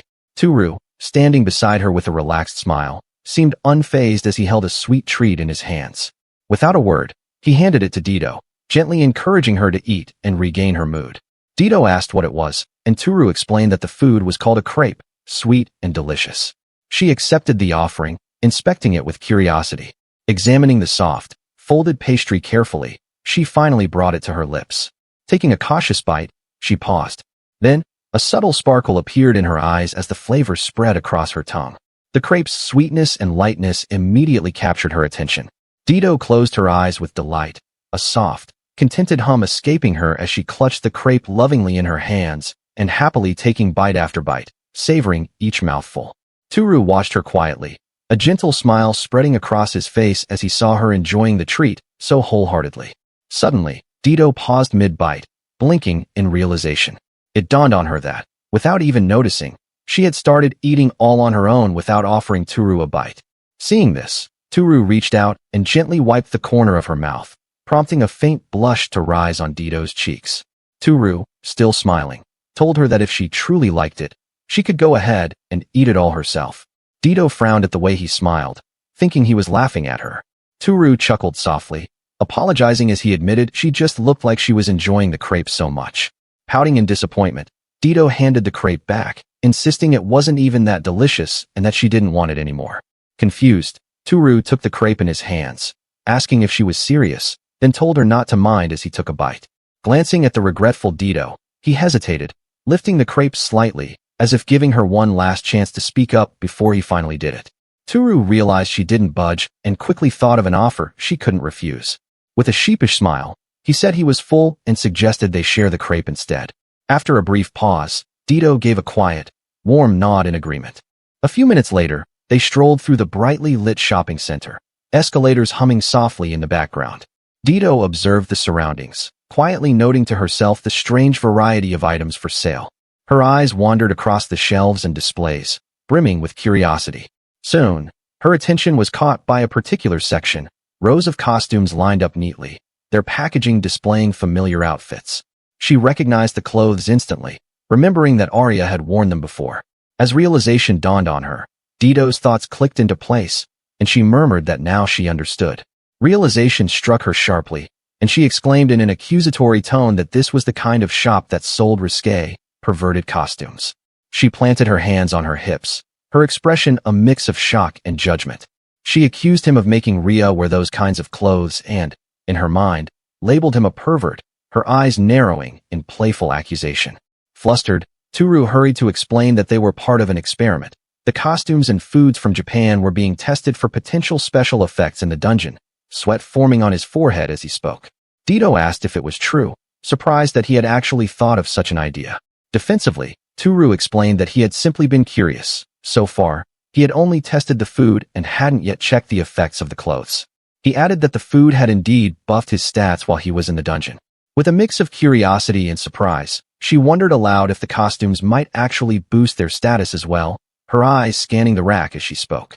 Tooru explained that Rhea was still hesitant, still a little afraid to return to the dungeon, but if Dito wanted to go back, he could buy the costume for her to test it out. He added that he was certain it would suit her perfectly. Dito paused, a thoughtful frown forming as determination began to show in her eyes. Later, as they left the shop, Dito happily hugged the costume package to her chest, humming with satisfaction. Filled with excitement, she thought about how amazing Japan was. The shops were big, the food was delicious, and the unique items were amazing. Tooru watched her with a smile, genuinely glad to see her so happy. Together, they continued walking through the bustling streets. After tiptoeing back into the room, Tooru quietly observed Rhea resting peacefully in bed. He thought to himself, with relief, that nothing bad had happened while they were away. Stepping softly, Dito and Tooru exchanged a glance. Dito looked toward Rhea and remarked with a faint smile that she really could sleep peacefully. In response, Tooru cautiously brought up the topic. Tooru asked to confirm whether Dito truly hated Rhea. She hesitated for a moment before answering that Rhea was meddlesome, so much that it was troublesome, but at least she wasn't a hypocrite. Tooru pressed a little further, suggesting that maybe they could get along without fighting, but Dito quickly interjected, saying they could coexist, just not as friends. While Rhea slept soundly, Tooru tried once more to convince Dito, gently remarking that even if she said otherwise, it was still a good thing they were living under the same roof. Maybe, in time, they could become friends again. Dito, with a casual air, partially agreed, saying that when her mood was right, she could stay on good terms with Rhea in the house. Tooru recalled Rhea mentioning that Dito disliked teaming up, preferring to handle things on her own. Still, he couldn't help but wonder what exactly had driven Dito to venture into the dungeon alone. Brushing off the awkward conversation, Dito shifted the topic to a more pressing question, asking if she could sleep with Tooru in his bed. Startled, Tooru immediately protested, reminding her that she had promised he would sleep in the bed while she and Rhea took the living room. With a sigh of defeat, Dito let out an exasperated response, realizing she couldn't change his mind. Chapter 10. Tooru is still wrapped in the comfort of his bed, drowsy and reluctant to face the day. A bright and energetic Rhea, full of cheer, tried to wake him up with persistence, shaking him gently at first. Her radiant smile and enthusiastic call reflect a caring nature as she urged him to start the day. Despite her efforts, Tooru groaned, clearly unwilling to get up, mumbling about how he doesn't have work today and wants to sleep in. Concerned, the girl pulls off his blanket and insists that oversleeping will harm his health. Tooru trudged out of his room, still half asleep, only to be met by Ria's relentless energy. She cheerfully pushed him toward the sink, insisting he wash his face and brush his teeth. Despite her nagging tone, her actions clearly came from a place of deep care. Then, with bright excitement, she announced that she had prepared breakfast and told him to come once he was done. By the sink, Tooru watched Dito quietly brushing her teeth, looking just as drowsy. It seemed Ria had dragged her out of bed for this too. Noticing Dito, he couldn't help but remark, perhaps a bit too loudly, that he finally understood why she was called the Meddlesome Knight, a title that now felt more irritating than endearing. Dito could only sigh in weary agreement. Tooru and Dito, now seated in the kitchen, sat frozen in disbelief, staring down at the scorched, unidentifiable mass on their plates. Neither could make sense of it, and both hesitantly asked what exactly they were looking at. Ria bashfully introduced the breakfast she had prepared, explaining that it was the same dish Tooru once made for them. Flustered and on the verge of tears, she admitted that she had tried to imitate his cooking in hopes of improving her skills, but it hadn't gone as planned. Tooru could only stare at his plate, unsure how to react. Dito recoiled in horror, struggling to process what exactly they were being asked to eat. Clearly shaken, she complained that not only had Ria woken them up so early, but she had also prepared something this inedible when she knew they'd be hungry. Indignant, she accused Ria of bullying, questioning if this disastrous meal was meant to torture them on empty stomachs. Ria could only apologize, while Tooru, sensing the tense energy between the two women, tried to defuse the situation, his voice filled with guilt and genuine concern, as he quickly offered to prepare something simpler instead. Tooru poured milk into a bowl of granola and slid it toward the two girls, inviting them to dig in. They looked at it doubtfully. Ria wondered aloud if it was really finished, while Dito couldn't understand how something prepared so easily could possibly be good. With a calm nod, Tooru encouraged them, pointing out that there were dried fruits mixed in too, which should make it better. As they took tentative bites, their eyes widened. Ria munched happily, exclaiming how delicious it was, while Dito quickly agreed in chorus. Ria marveled that something so simple could taste so wonderful, praising Tooru as a great sage and admiring his wisdom. After breakfast, Tooru returned to his room to sort through his luggage, something he hadn't done since moving in. He encouraged Ria, telling her he was counting on her to handle the other tasks while he worked in his room, and to knock if she needed help. Brimming with enthusiasm, Ria gave him a cheerful response and promised to leave everything to her. Inside, Tooru began unpacking his computer equipment with care, muttering to himself as he set the monitor on the desk and started connecting everything. Just as he slid the final component into place, Dita peeked in curiously, her eyes fixed on the unfamiliar object. Pointing to the screen, she asked what it was. Tooru explained patiently that it was a monitor for a computer, demonstrating how the parts fit together and functioned with quiet confidence. Relieved, Tooru thanked the device for not being broken. As the screen flickered to life, Dito leaned in with wide-eyed curiosity, asking what it could possibly do. Growing impatient, she remarked that all she could see was blue all over it. Tooru explained that they could do many things with it, especially using the internet, and began tapping away at the keyboard, searching for something interesting. When an animated character appeared on the screen, Dito gasped in astonishment, her eyes sparkling with wonder. She leaned closer, asking if a tiny fairy lived inside the machine, her surprise innocent and childlike. Tooru chuckled and clarified that it was called a vocalo, or a virtual singer, as he described it. Ria watched in awe from behind, leaning closer, completely captivated by the strange and fascinating device.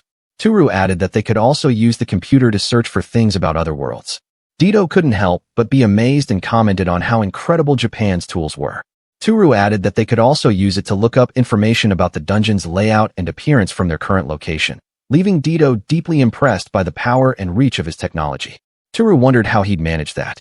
It seemed he first needed to complete a few prerequisites before accessing the feature, starting with answering questions like what kind of capital they used.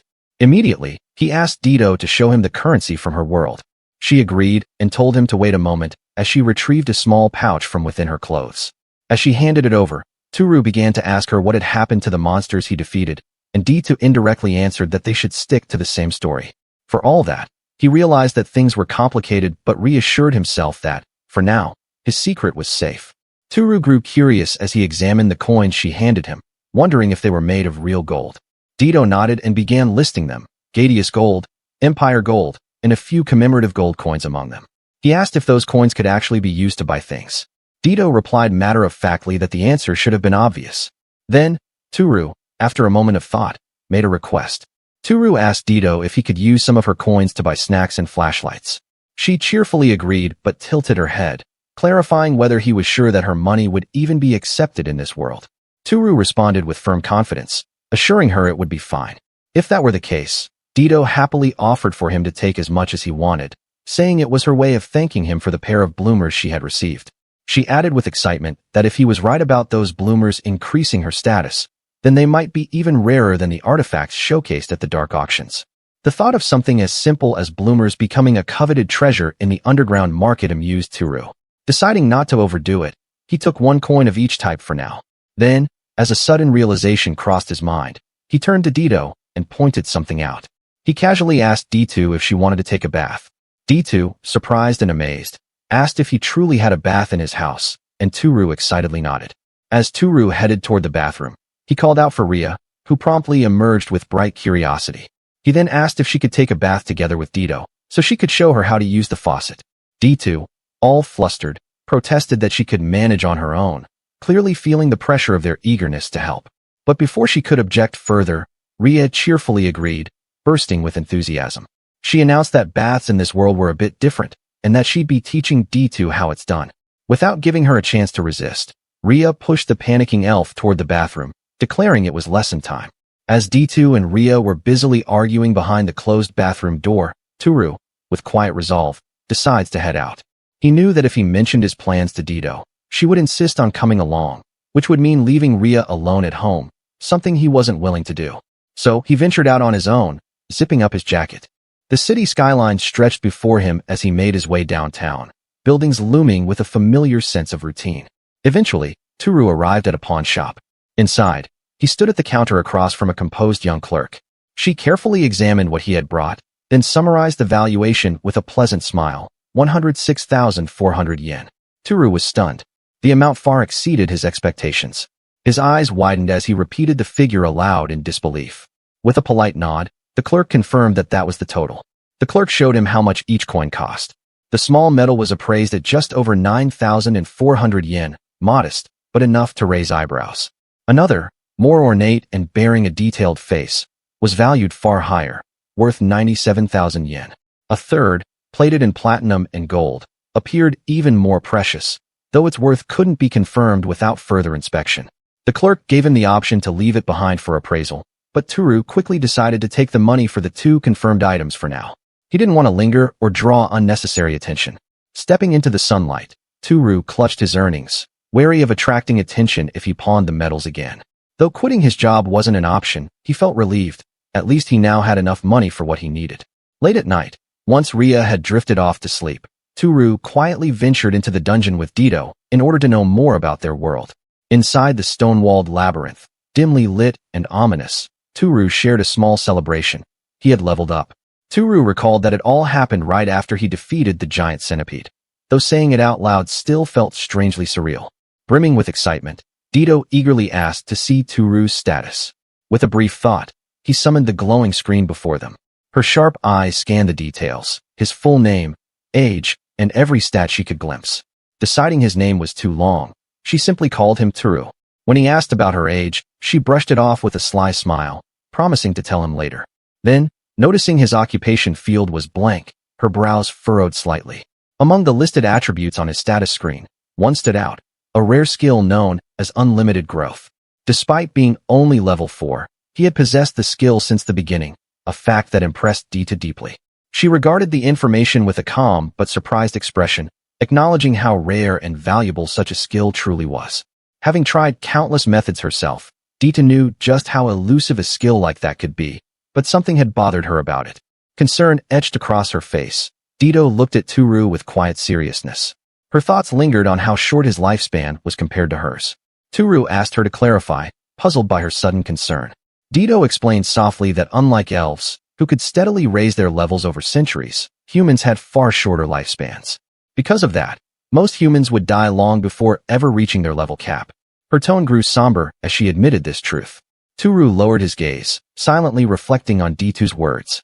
Then, D2 brought up his encounter with the powerful centipede monster, her tone sharpening with disbelief. She pointed out that such a creature wasn't something a mere level 1 could possibly beat. That kind of battle was rare and dangerous. Hearing this, Tooru fell quiet, the memory replaying vividly in his mind. He realized just how fortunate he had been to survive that ordeal at all. As they continued discussing his progress, D2 examined his current status.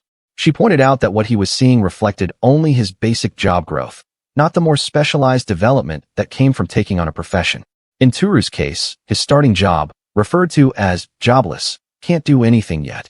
However, she explained that its true potential lay in its flexibility, which can do anything. Depending on his efforts, he can gain attack skills, magic, and support spells. This slightly lightened Tooru's mood. She also reminded him that in order to do that, it would require not only raising his level consistently, but also learning a lot of different jobs. The weight of her words sank in instantly. Tooru's confidence faltered, and he could only let out a nervous grunt. As the conversation drew to a close, Tooru shifted the focus toward D2, asking her to show her own status as well. He added that she should also remove her mantle so he could see beneath it properly. D2's brow twitched in mild irritation at the reminder, but after a moment's hesitation, she sighed and reluctantly agreed. She slipped off her mantle as Tooru had asked, standing before him in a sleek, form-fitting bodysuit that shimmered faintly under the light. The fabric hugged her figure perfectly, outlining every curve with startling precision. For a moment, Tooru froze. His eyes widened in shock, and his breath caught as he hastily tried to look away. Compared to her usual attire, which was already explosive, this outfit was on an entirely different level. Still blushing, she looked down at herself with doubt, questioning whether this outfit truly increased her status. D2's eyes widened in astonishment as she examined her newly revealed status. Her defense had dramatically increased by 200 points, and even more surprisingly, her level cap had risen as well.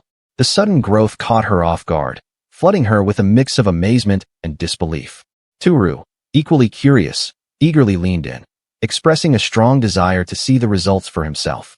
As D2's status sheet came into view, it revealed the details of her remarkable progress. Tooru blinked in surprise at her age, 221 years old. Embarrassed, she quickly explained that elves live nearly 1,000 years, so that's only like a human in their early 20s. Tooru was struck by how close she now was to her level cap. His tone, a mixture of admiration and concern. But D2 quickly corrected him. D2 beamed, expressing with delight that she had actually reached her limit a long time ago. But after wearing the new equipment, it still increased. Tooru was stunned. It actually worked. With childlike wonder, D2 admired how such a simple, stretchy outfit could raise her defense so high. Her voice carried enthusiasm as she declared the gear nothing short of amazing. Her light-hearted tone carried an almost playful curiosity as she pondered about the pair of bloomers, which she guessed might possess similar amazing effects. She decided to change into the bloomers right then and there, causing Tooru to flinch in shock at her sudden boldness. She instructed him to turn around, his cheeks flushed as he obeyed. Tooru froze, his back still against D2's. He shut his eyes tight, forcing his imagination to stay blank. Then suddenly, she let out a troubled sound, sharp and unexpected, as if she'd just realized something alarming. D2's mood shifted. After attempting to change, she froze in disbelief and confusion. D2 stood in silence, reflecting on an unexpected discovery. Her level cap hadn't decreased even after she removed the equipment. Tooru, sensing the shift in her mood, questioned her implication. D2 hesitated at first, then revealed her suspicion. The cause of her level cap increase might not have been the swimsuit after all. There hadn't been any known case of a level cap increasing by itself, no precedent, no system change. And yet, here she stood, living proof of an anomaly. A realization dawned on her, something she had only begun to grasp. As she turned toward Tooru, stepping close with a serious gaze, the atmosphere became charged with a mix of tension and revelation. The effect of unlimited growth is still not fully known, and she narrowed in on a single possibility, one that centered not around the gear, but around Tooru himself. D2 leaned in closer, her breath brushing against Tooru's ear, closing the distance between them. Tooru's face flushed crimson, his heart racing as he stiffened in place. Utterly unsure of what D2 was about to do, yet too startled to move. Unexpectedly, Dita kissed Tooru directly on the lips. The moment caught him off guard, his eyes wide with shock as she pressed into him. The act wasn't born out of romantic impulse, but rather driven by certainty, a belief she needed to confirm. Her grip was firm, her expression resolute. Tooru stood frozen, utterly overwhelmed and confused, until Dita finally pulled back, her face radiant with excitement and triumph. Her eyes sparkled as she proclaimed her theory correct. Still reeling, Tooru stammered in disbelief, his thoughts spinning as he demanded to know what had just happened. Another realization hit him too, that she was still naked. She quickly realized she was partially exposed, letting out a startled yelp before scrambling to cover herself. Flustered, she apologized to Tooru, who turned away out of courtesy, assuring her it was all right, but asked what just happened, his thoughts spinning in circles. As she collected herself, Dita began piecing together her thoughts. The kiss she shared with Tooru hadn't just been a whim. It had produced an effect. Her level cap had increased again, this time without the use of any equipment. Tooru, still trying to process everything, listened intently as Dita explained her discovery. The increase was genuine. Her level cap had risen to 49. She theorized aloud that while there had never been an official description linking such an effect to the unlimited growth skill, this event strongly hinted that when someone kisses him, they also receive some of his unlimited growth skill. Tooru was left speechless, repeating her words in disbelief as the weight of what she said sank in. He wasn't just shaken by the outcome. It was the implication that left his mind spinning. Dita, still catching her breath from the whirlwind of emotion and discovery, admitted she had never heard of such a skill effect either. She speculated that either this was simply how the world worked, or that his skill was capable of more than anyone had imagined.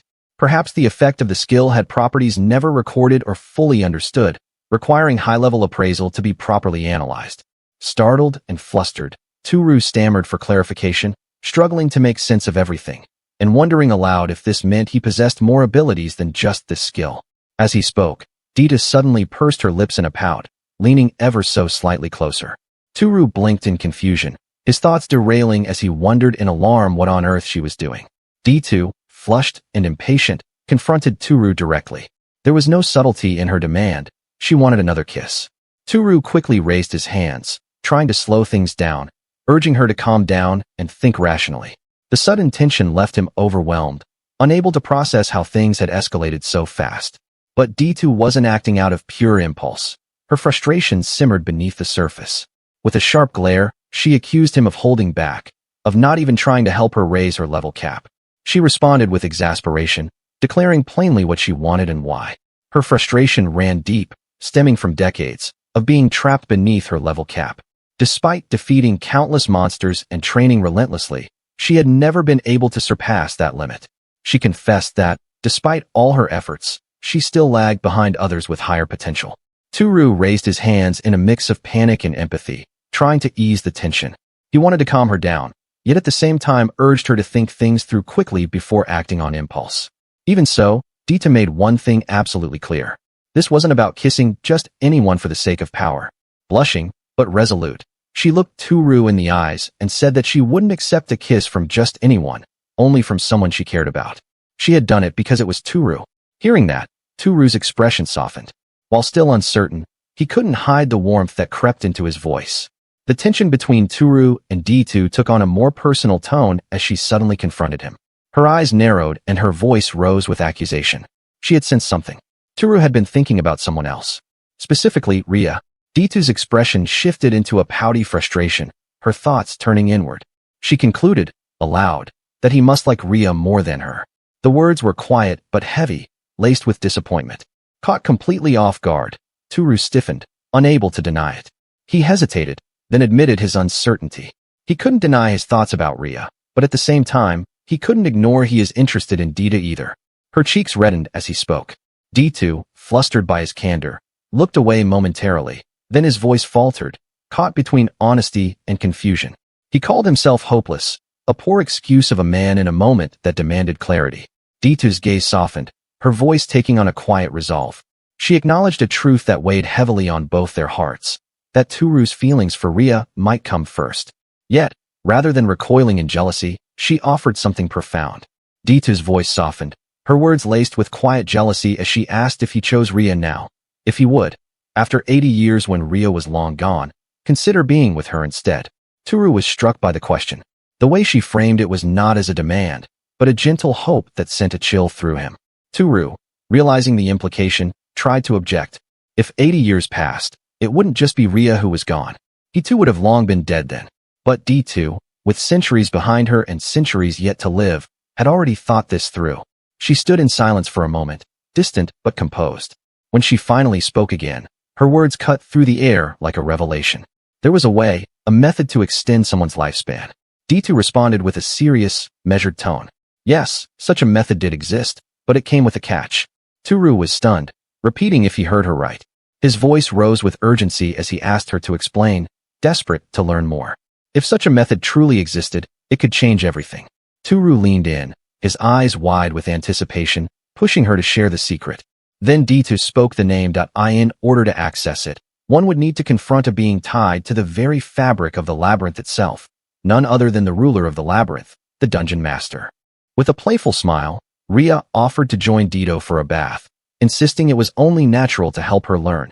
After all, bathing was done differently in this world, and she thought it best to teach her properly. Dido, flustered and blushing, tried to refuse, but Ria teasingly warned that too much pride would only make things harder for her. As they prepared for their bath, Dido casually asked Ria about her stay in the dungeon rest stop. Her tone carried a hint of curiosity and quiet accusation, as she wondered why Ria was the only member of their party there. The question caught Ria off guard, leaving her flustered and unsure how to respond. Ria hesitated, her voice trembling as she tried to explain that her situation was complicated. Flustered, she quickly changed the subject to Dido instead, catching the elf off guard with her sudden, awkward deflection. Ria, trying to ease the tension, politely asked Dido to call her by her preferred name, Ria. But Dido, arms crossed and pride unshaken, turned away with a sharp never.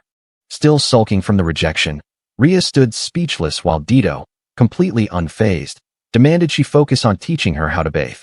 Taking her role seriously, Ria demonstrated how the modern bath worked, explaining how hot water flowed from the tube and that different soaps were used for body and hair.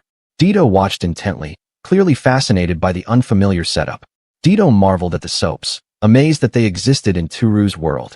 Ria beamed proudly, explaining their origin being Tooru's artifacts, but when she once again asked Dido to call her by name, the elf flatly refused, much to Ria's playful disappointment. Dido, now more relaxed, admitted her fascination with the shower but eagerly turned her attention to the bath. Her eyes sparkled with excitement as she anticipated the warmth of the hot water awaiting her. Still stung by Dido's rejection, Ria stepped forward, her expression darkening as she blocked the path to the bath. Wounded pride flared within her. She refused to let Dido pass so easily after being denied. As Ria stubbornly blocked Dido's way, with a pout, she demanded to be called by her preferred name, Ria first, while Dido, flustered and irritated, protested at her childish persistence. Annoyed by Dido's refusal, Ria pouted in frustration before unleashing a cold splash from the shower. Dido yelped in shock at the icy water, her startled cry echoing through the steamy bath. Dido trembled from the freezing water, her body shivering as she glared at Ria in disbelief. She stared at the shower head, insisting it had been hot just moments ago, confusion written all over her face. Ria proudly boasted about Tooru's ingenious artifact that could switch between hot and cold water with ease. Wearing a smug smile, she acted as if she had planned it all along, while Dido looked at her in disbelief. After experiencing the sudden chill firsthand, Dido finally acknowledged the artifact's power. Shivering and defeated, she asked Ria to let her into the bath, hoping to warm up at last. Ria, unwavering, once again insisted that Dido call her preferred name. Exasperated, Dido demanded to know why it mattered so much, but Ria only stood her ground, her silence filled with stubborn resolve. Ria reminded Dido that since they lived together, it was only right to get along and be on friendly terms. Hearing this, Dido recalled Tooru's words, that she didn't truly hate Ria, and should try befriending her in her own pace. After a moment of silence, Dido sighed in defeat. Remembering Tooru's words and seeing Ria's earnestness, she blushed and finally gave in, shouting her reluctant agreement, her pride barely holding on. Flustered and defeated, Dido muttered that she understood already, insisting she be allowed into the tub. Overjoyed, Ria beamed and warmly welcomed her to join her. Now sharing the bath together, Dido shyly pointed out how cramped the tub felt for two people. Ria only smiled in response, saying it was warmer this way, her words carrying both innocence and a quiet sense of growing closeness between them. Chapter 11. At the restaurant, Tooru worked in a daze, his mind far from the task. He let out a long, weary sigh, slumping forward as he admitted everything had grown so complicated. His thoughts drifted back to that night, at the stone chamber of the dungeon with Dido. He was still trying to process what she had told him, his expression tightening as he struggled to grasp what the title Dungeon Master truly meant. Dido calmly confirmed what Tooru struggled to grasp, explaining that it was a skill that granted a person the right to become the master of a dungeon. Dido explained that although it was listed as a skill, it couldn't be gained by leveling. The only way to obtain it was to reach the dungeon's lowest floor, find the current master, and receive it directly from him. He accepted her explanation, but still struggled to see how ruling a dungeon tied to someone's lifespan. Dido hesitated, then admitted there had long been a rumor about it. Her tone turned serious as she explained that a dungeon master never ages. His eyes widened, excitement sparking as he assumed it meant they lived forever. But she quickly corrected him. A dungeon master doesn't age, but they can still die. Yomi, the dungeon master, can pass their authority to a successor. Even if a chosen successor is rejected, anyone who reaches them is allowed to challenge the current master to a duel in order to seize the title for themselves. He realized he'd need to reach the deepest floor to face the dungeon master who could extend his lifespan. She nodded, warning that challenging a dungeon master required experience far beyond ordinary adventurers. She warned him that one had to challenge the dungeon master quickly, before monsters or old age claimed them. She followed it with a blunt truth, admitting that realistically speaking, it's impossible, noting that she herself needed hundreds of years to reach her level. Tooru's response came sharp as he pushed back. If it was just leveling, Tooru felt they could manage it, a spark of determination in his eyes. He hinted at a traditional method he'd been considering, then hesitated before finally saying it: monster farming. Dido paused, curiosity stirring as the idea drew her in. Tooru leaned in, uncertainty flickering across his face as he wondered if she thought it was no good. After thinking it over, Dido admitted that she believes it's possible. Normally, adventurers only think of monsters as something to defeat to level up, so they would never consider increasing their numbers. Yet she remembered that they multiply faster than cows or pigs, something she thought might be troublesome. Tooru laid out the plan with clarity. If they let the monsters multiply, he could track them on his computer screen and trigger the traps at the perfect moment to kill them. Dido followed his reasoning. Then, he finished with sudden certainty. While they stayed safe in the room, they could level up easily. His excitement burst through as the full impact of the strategy hit him. Still she hesitated, her voice trembling as she admitted the plan was great, but her frustration burst through as she shouted about what this meant for her 200 years of effort. Tooru pressed on unwavering, insisting they should level up a lot with this method first. His certainty cut through her despair, and Dido concluded they might finally pull this off. But suddenly, Tooru's expression tightened as another worry surfaced, something he wasn't prepared for, something he couldn't even imagine facing. Dido turned to him with concern, gently asking what he meant. He lowered his gaze, the weight of the idea settling in. He wondered aloud whether an unnaturally long lifespan was truly a blessing for a human. The doubt lingered as he repeated his worry, the thoughts circling through him in a slow, uneasy loop. Dido stepped closer with gentle warmth, saying it meant he could always be with her, imagining the two of them exploring the world together. She painted the scene even brighter, adventuring together, sharing delicious food, enjoying every moment side by side. With heartfelt certainty, Dido said she was sure it would be fun. He hesitated, thrown off by her sincerity, awkwardness slipping out as he searched for words. He finally admitted it did sound appealing, but the conflict in his chest tightened, leaving more he couldn't yet say. He was troubled by the idea of managing a dungeon and having monsters under him kill people. She tried to ease his worry, reminding him adventurers do the same, and if it still bothered him, they could find a solution together. She smiled, reminding him that if he disliked being a dungeon master, he could always pass the title on. His tension eased as the idea settled in, and with a steady breath and a spark of resolve, he finally agreed. He reminded himself that his goal was always to reach the deepest floor anyway. She shot back with fierce enthusiasm, saying there was nothing wrong with adding a new goal, especially becoming a dungeon master, pushing him to aim even higher. Now, as his thoughts drifted back to the present day at the restaurant, Tooru hesitated, exhaling softly as he admitted he was just a lowly freeter. He muttered bitterly, thinking how absurd it was for a freeter to become a dungeon master. The thought dragged his mood even lower. Tatishi called to him softly, then again with a firmer tone, growing worried as he continued to stare blankly into the distance. At last, she broke the silence, telling him the food in the oven was done and another order was waiting. He jolted with a sharp gasp, snapping back to reality. He straightened quickly, apologizing and promising to handle it at once. As he hurried off, she watched him curiously. After a day's work, Tooru reached home and stepped into the room announcing his arrival. Ria greeted him warmly, while Dito rushed forward in impatience, declaring he was late and her stomach was completely empty. Tooru apologized profusely, then announced that he had brought food from outside, inviting them to eat, half hoping the meal would ease the mood. Ria tilted her head, repeating, outside, in confusion. Tooru scrambled for an excuse, claiming he'd used a teleportation spell to work in another country and bought the food as souvenirs, his stretched truth pushing through anyway.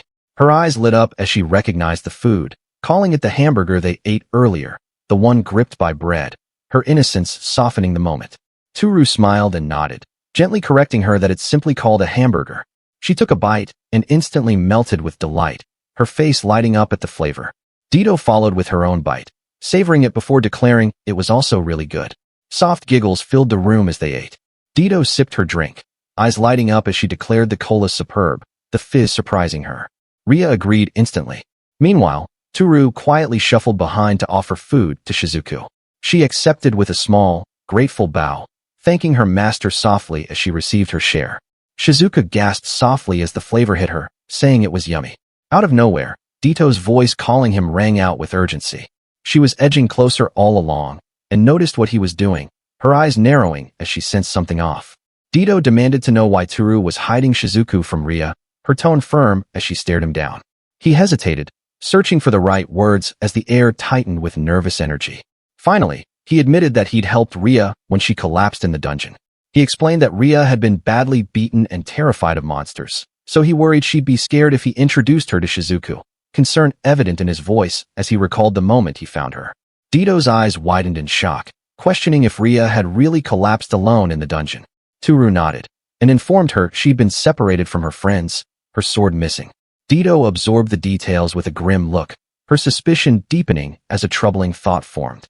Suddenly, a sharp chime echoed through the room, cutting through the tension. Both she and Tooru jolted upright, the mood snapping to full alert. The chime rang out again. Startled, Tooru slammed the shelf shut in a panic, afraid Ria would notice what he was doing. Ria emerged from the door and called out in worry, asking about the strange sound, while Dito echoed her alarm. The chime rang again, this time more urgent, sending unease through the room. He tried to calm them, insisting it was fine as he hurried to the next room, reaching for the old telephone hanging on the wall. Tooru stood silent, the receiver pressed to his ear, with a firm expression as he listened. Ria stepped closer in concern, calling his name as her worry deepened with every second he didn't speak. Sweat forming on his cheek, he told them to hide, saying a dark magician had arrived. Dito's eyes widened in shock, while Ria jolted with fear, and the room fell heavy with tension as the warning sank in. Ria echoed the words in trembling confusion, stumbling over them as she tried to process the danger. A dark magician, she stuttered, her voice wavered, fear already gripping her. Tooru spoke urgently, sweat gathering on his brow as he motioned for them to step back. He insisted they should retreat to the inner room, but before he could finish, a calm, yet chilling voice crackled through the interphone, asking Suzuki-san to open the door and stating he had come to discuss the contract. Tooru and Ria froze at the sound. Both Ria and Dito stepped toward Tooru in alarm, their brows tensed with worry. Ria, startled and trembling, struggled to ask if the contract was some kind of magic contract and whether Tooru-sama would be safe on his own. Her voice shook with panic. Beside her, Dito's expression hardened, sharp with suspicion. Tooru tried to reassure them, insisting it was fine and reminding them he was the great sage. He forced a confident smile as he said it. Then he urged them again to hurry into the room. Dito stepped in with calm certainty, telling Ria they should leave this to Tooru. Her voice was steady as she reached out, urging Ria to come with her. She gently took Ria by the wrist and pulled her towards safety. Ria glanced back anxiously, her trembling expression showing she still hated the thought of leaving Tooru alone. Tooru watched them slip into the inner room and gave a small nod to himself. He muttered that he'd try to make this quick, then stepped out with tense determination, closing the door behind him in a steady motion. Inwardly, he hoped the visitor would leave soon, but the door handle suddenly twisted, rattling as if someone were trying to force it open. The door let out an unsettling creak as it slowly opened. A salesman stepped in with a polite smile, introducing himself as someone from NNK and asking Tooru to call him Inami. Without waiting for permission, he slipped inside with smooth, unshaken confidence. Tooru jerked back in shock, shouting that Inami shouldn't just barge in. But Inami stayed perfectly polite, noting that Tooru must have just moved in and saying it was the ideal time to discuss his cable contract. Inside, Tooru panicked, realizing with a jolt of dread that he'd forgotten to lock the door since he frequently passed through it. Trying to regain control, Tooru insisted he didn't have any TVs. Inami blinked, genuinely surprised, asking if he was serious. Tooru quickly added that the internet was enough for him, forcing the words out with strained confidence despite the tension pulling at his expression. Inami leaned in slightly, raising his brows as he challenged the statement, saying he was supposed to believe there's not a single TV here, especially with a place this big. His skepticism filled the room as he searched Tooru's face for a crack in the story. Tooru doubled down, insisting that he's not lying and that there's none here. He forced a nervous smile, desperately trying to sound convincing while Inami studied him closely. Inami gave a polite smile and asked Tooru to pardon the disturbance, yet he stepped forward boldly, as if entering were natural. Tooru recoiled, stammering in confusion at what he was doing. Inami continued calmly, saying there was no issue if there truly wasn't a TV, and declared he would inspect the home for a bit. His voice stayed courteous, but his actions cut straight through Tooru's boundaries. Frustration finally snapped inside Tooru, his voice rising as he shouted that he'd said from the start that Inami couldn't come in. He demanded to know if Inami really thought it was okay to enter someone's home without permission. Tooru shoved against his chest, trying to push him back out, but Inami barely moved, standing solid and unmoving like an immovable wall. Inside his mind, Tooru panicked, stunned that even with his leveled-up strength he was being overpowered like this. Inami's larger frame pressed forward, forcing him back as his feet slid across the floor. Fear surged through him as his balance slipped. From behind the door frame, Ria peeked out with wide, trembling eyes, her voice shaking as she asked what he was doing to Tooru-sama. Her voice sharpened as she lunged, her palms blazing with concentrated force as she struck Inami with explosive power, her expression hardening into pure protective fury. The impact thundered through the entryway, blasting Inami out of the apartment, his body flailing helplessly through the air from the sheer force of her strike. A stunned silence filled the room. Tooru whipped around, shocked Ria had appeared, and even more shocked by the force she used. She pouted, annoyed she had to step in. Tooru stared down the hall, unsure if the man was even alive. Inami lay slumped against the far wall, twitching weakly after the brutal impact. Tooru panicked inside, thinking this was as expected when a high-level melee fighter like Ria got serious. He could only pray the man wasn't dead. Inami let out a pained groan, muttering that it hurt as he reached up to rub the back of his head. Slumped against the hallway wall, his face twisted sharply from the lingering sting of the impact. With shocking agility, Inami pushed himself to his feet, casually remarking that Wani-san had given him a pretty good shove. Dust clung to his suit, but he brushed it off and stood tall as if nothing happened. He proudly added that he might not look it, but he'd once been a 9th-rank sumo, and a good one at that. Tooru recoiled inside, horrified, thinking he should be the one shocked. 9th rank was terrifying. Inami's expression suddenly darkened as he leaned in, suspicion sharpening his gaze. He concluded that being refused this hard could only mean a TV was hidden somewhere. Tooru began sweating bullets, panicking as he shouted that he'd already said there wasn't one at all, his voice cracking with desperation. Then Dito appeared behind them. Dito burst into action, shouting stunned shock. As she thrust her glowing staff forward, a blast of magical electricity erupted, her expression fierce as she shielded Tooru without hesitation. Inami screamed as the surge tore through him, his entire body convulsing in violent, uncontrollable spasms under the overwhelming shock. Tooru flinched back, shouting Dito's name as Inami crumpled to the floor. His eyes widened at the sheer force she'd unleashed. Dito stayed perfectly calm, explaining there was no need to worry. She only knocked him out a little. Inami let out a faint groan, lying face down and lightly twitching, but still alive. Tooru and Ria stood behind her, frozen in stunned silence. Tooru staggered back in disbelief as the salesman slowly rose from the floor, defying all logic. Inami wobbled upright, mumbling that the shock surprised him and wondering if it was just static electricity. Dito leaned in, stunned. Inside, Tooru's fear spiked, wondering if this guy was even human. Inami steadied himself and said that regardless, he still needed to confirm the TV situation. His persistence sent a chill through the room as he reached for Tooru's shoulders. Tooru's face twisted in panic, his voice cracking in disbelief as he demanded if Inami was still planning to inspect his home. At last, Tooru's strength gave out. His shoulders slumped, his face drained in exhausted resignation. With a defeated sigh, he said he understood and told Inami he could inspect the house. Inside, dread twisted tight. If things went wrong at this rate, those two might actually kill him. Inami nodded politely, adjusted his backpack and tie, and wobbled back inside, completely unfazed by the danger he'd just survived. The inspector strode ahead with confidence, while Tooru, Ria, and Dito followed anxiously behind. Ria and Dito stayed tense, and Tooru looked visibly nervous. He bent over the toilet area with exaggerated scrutiny, turning a simple check into a full investigation as he poked around with dramatic seriousness. Dito sat stiffly on the bed, frozen with discomfort, while Tooru and Ria stood awkwardly nearby in the cramped tense space. The inspector rubbed his chin, thinking aloud as he narrowed his eyes.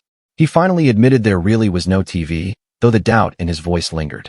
Then he added that he hadn't checked the closed rooms yet, letting the unfinished thought hang heavily. Tooru froze, his whole body tightening as the implication hit him. Tooru leaned in desperately, begging Inami to wait. But he stepped toward the sliding door with sharp suspicion, insisting a hidden TV had to be inside. Panicking, Tooru threw up his hands, saying it was just the books he hid from the girls. He stretched his arms across the doorway, fear tightening his face as he tried to block it. Tooru leaned in close, whispering in Inami's ear about something he absolutely couldn't let the girls overhear. His expression trembled, embarrassment and panic knotting together as he confessed it. Inami completely misunderstood, cheerfully saying it was normal for an unmarried man to have a dozen magazines like that. Proud of his conclusion, he smiled as if he'd figured it out. Inside, Tooru screamed. This was useless, he understood nothing. He crouched in exasperation while Ria and Dito looked on in confused silence. Tooru, sweating nervously, raised his hands to calm Ria and Dito, urging them to step outside first. He tried to steady his voice even as his thoughts raced about Shizuku hiding quietly in the closet. The sudden request left Ria startled, unsure how to react. Dito, uneasy but trusting him, reluctantly followed his lead. Ria clung to Tooru's sleeve, whispering urgently if this was really okay. His grimoires were inside. She even wondered if that was the dark magician's true goal. Dito grew curious at the word. Tooru stood firm between them and the door, forcing a calm tone as he told them it was fine and to let Inami do as he pleased. The girls sat themselves in Tooru's kitchen, still tense, but finally trusting Tooru to handle things on his own. Inami sighed in disappointment when he found nothing, no TV after all. Tooru exhaled calmly, reminding him he'd been saying that from the very beginning. He declared he'd never give up and would show up the moment Suzuki-san brought a TV home. Tooru, sweating nervously, warned him to only visit when he was there, because if he wasn't, he had no idea what might happen to him. At last, Tooru let out a deep breath, relieved that the man had finally left. His shoulders sagged as the door clicked shut, still muttering about how troublesome NNK people always were, especially this time. His thoughts suddenly stopped as something caught his eye. Tooru yelped in alarm, panic flashing across his face as he saw Dito sitting calmly by the open shelf, casually flipping through one of the books. Inside, Tooru screamed. Inami hadn't put them back after rummaging through them. Completely unaware of his panic, Dito continued to browse in relaxed silence, oblivious to the crisis she'd just triggered. Dito quietly closed the book and neatly gathered the others, arranging them into a small, tidy stack. She said she'd place them a bit farther back on the shelf, adding matter-of-factly that it would be a disaster if Ria found them.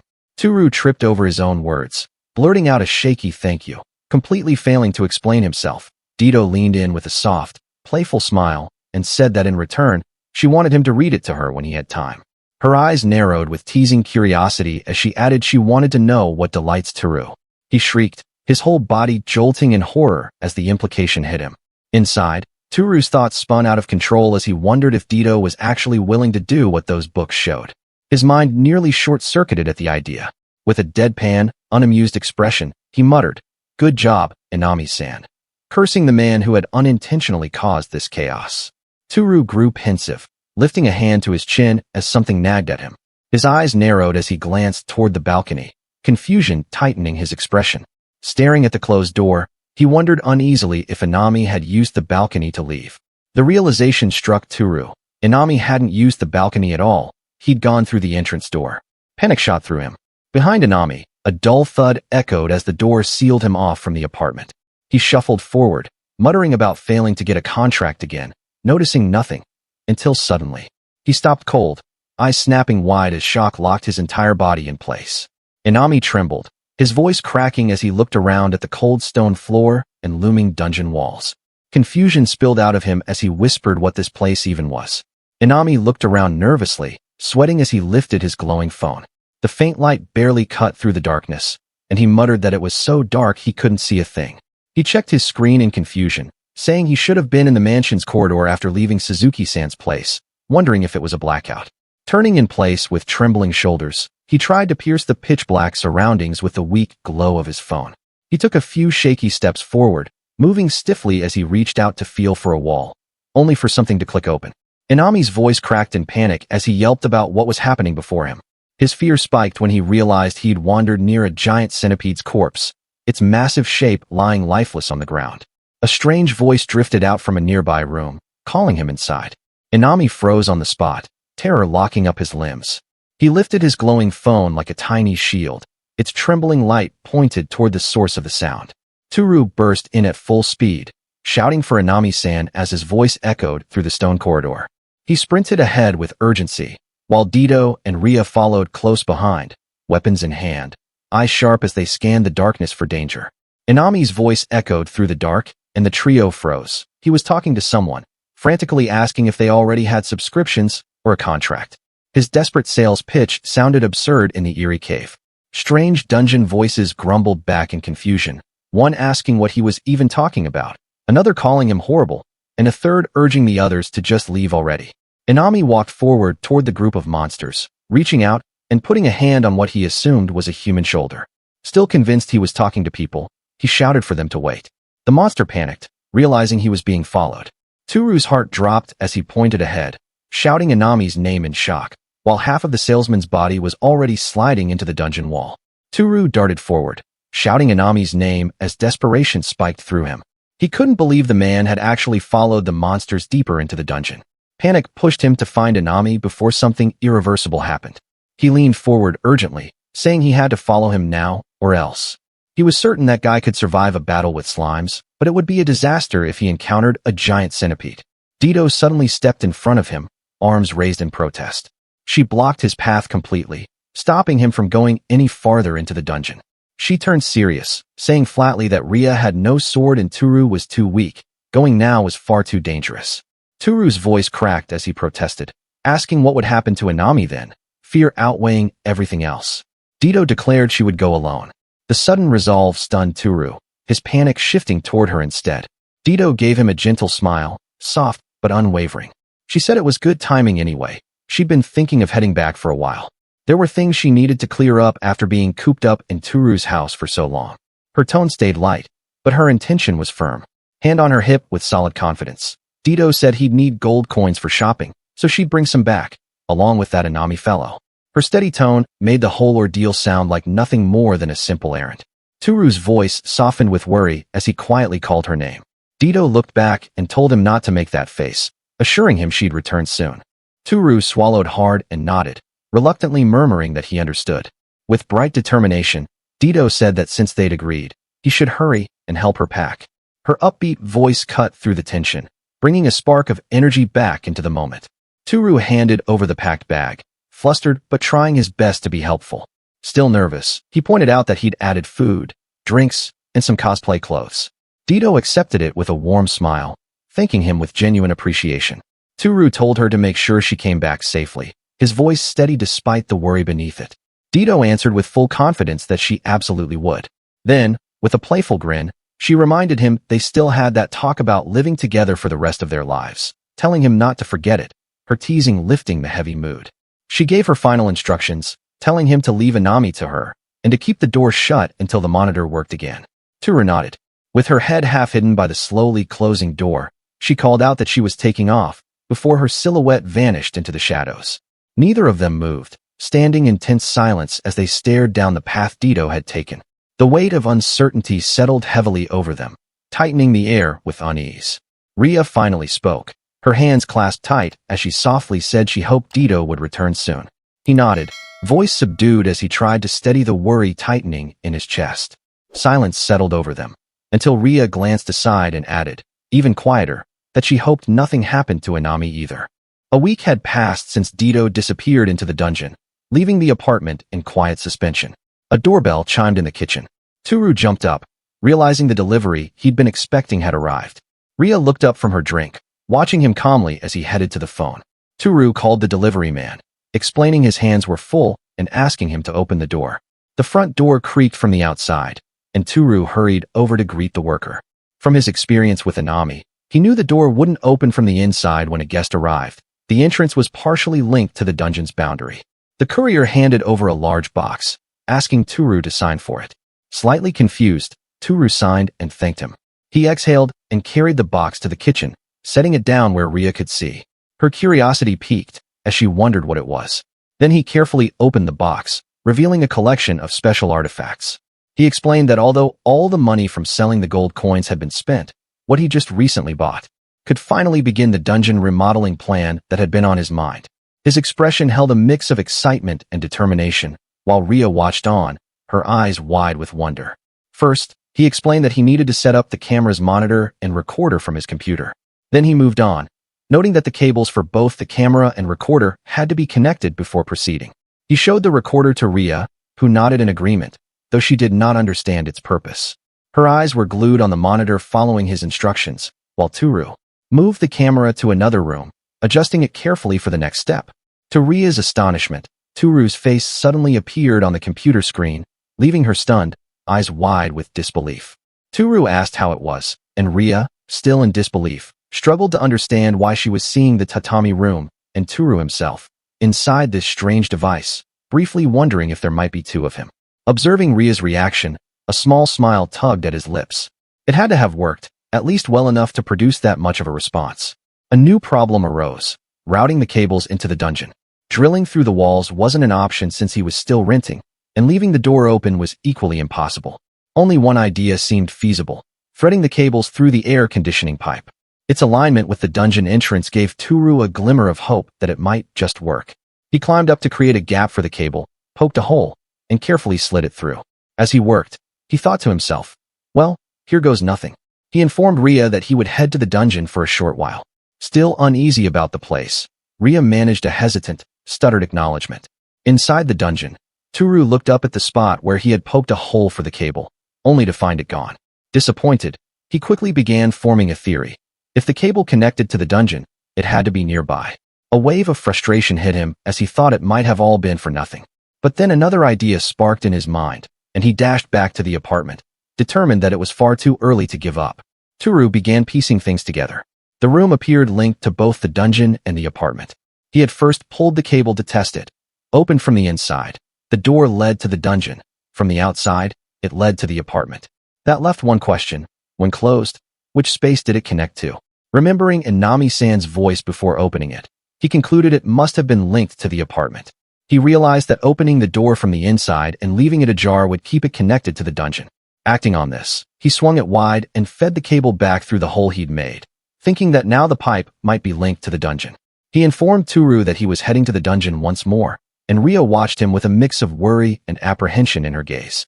With the door left open, Tooru's eyes lit up as he exclaimed he had finally found it, and spotted the cable dangling from a hole in the dungeon wall. He set the camera in place and connected it to the cable. All that remained was to verify whether the connection held even when the door was closed. He hurried into the apartment to check the setup, wondering how it had turned out. Relief and excitement washed over him as he saw the dungeon displayed on his computer screen. The cable was still connected on the other side, and it was working perfectly. Tooru leaped into the air with joy, grabbing Ria's hand as they celebrated together. Ria smiled, slightly puzzled but sharing in the excitement, congratulating him even though she didn't fully understand what had happened. Afterwards, he moved along the dungeon wall, preparing the other cameras while drilling carefully into the surface. He positioned cameras at key points, by the entrance, across the large open area, and in front of the iron door, carefully placing them in a variety of strategic locations.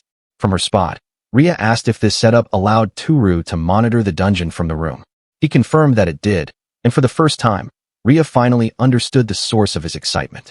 Ria marveled at the setup, noting that magic allowing one to see from a distance must be extremely high level, and that being able to use an artifact like this so freely was remarkable.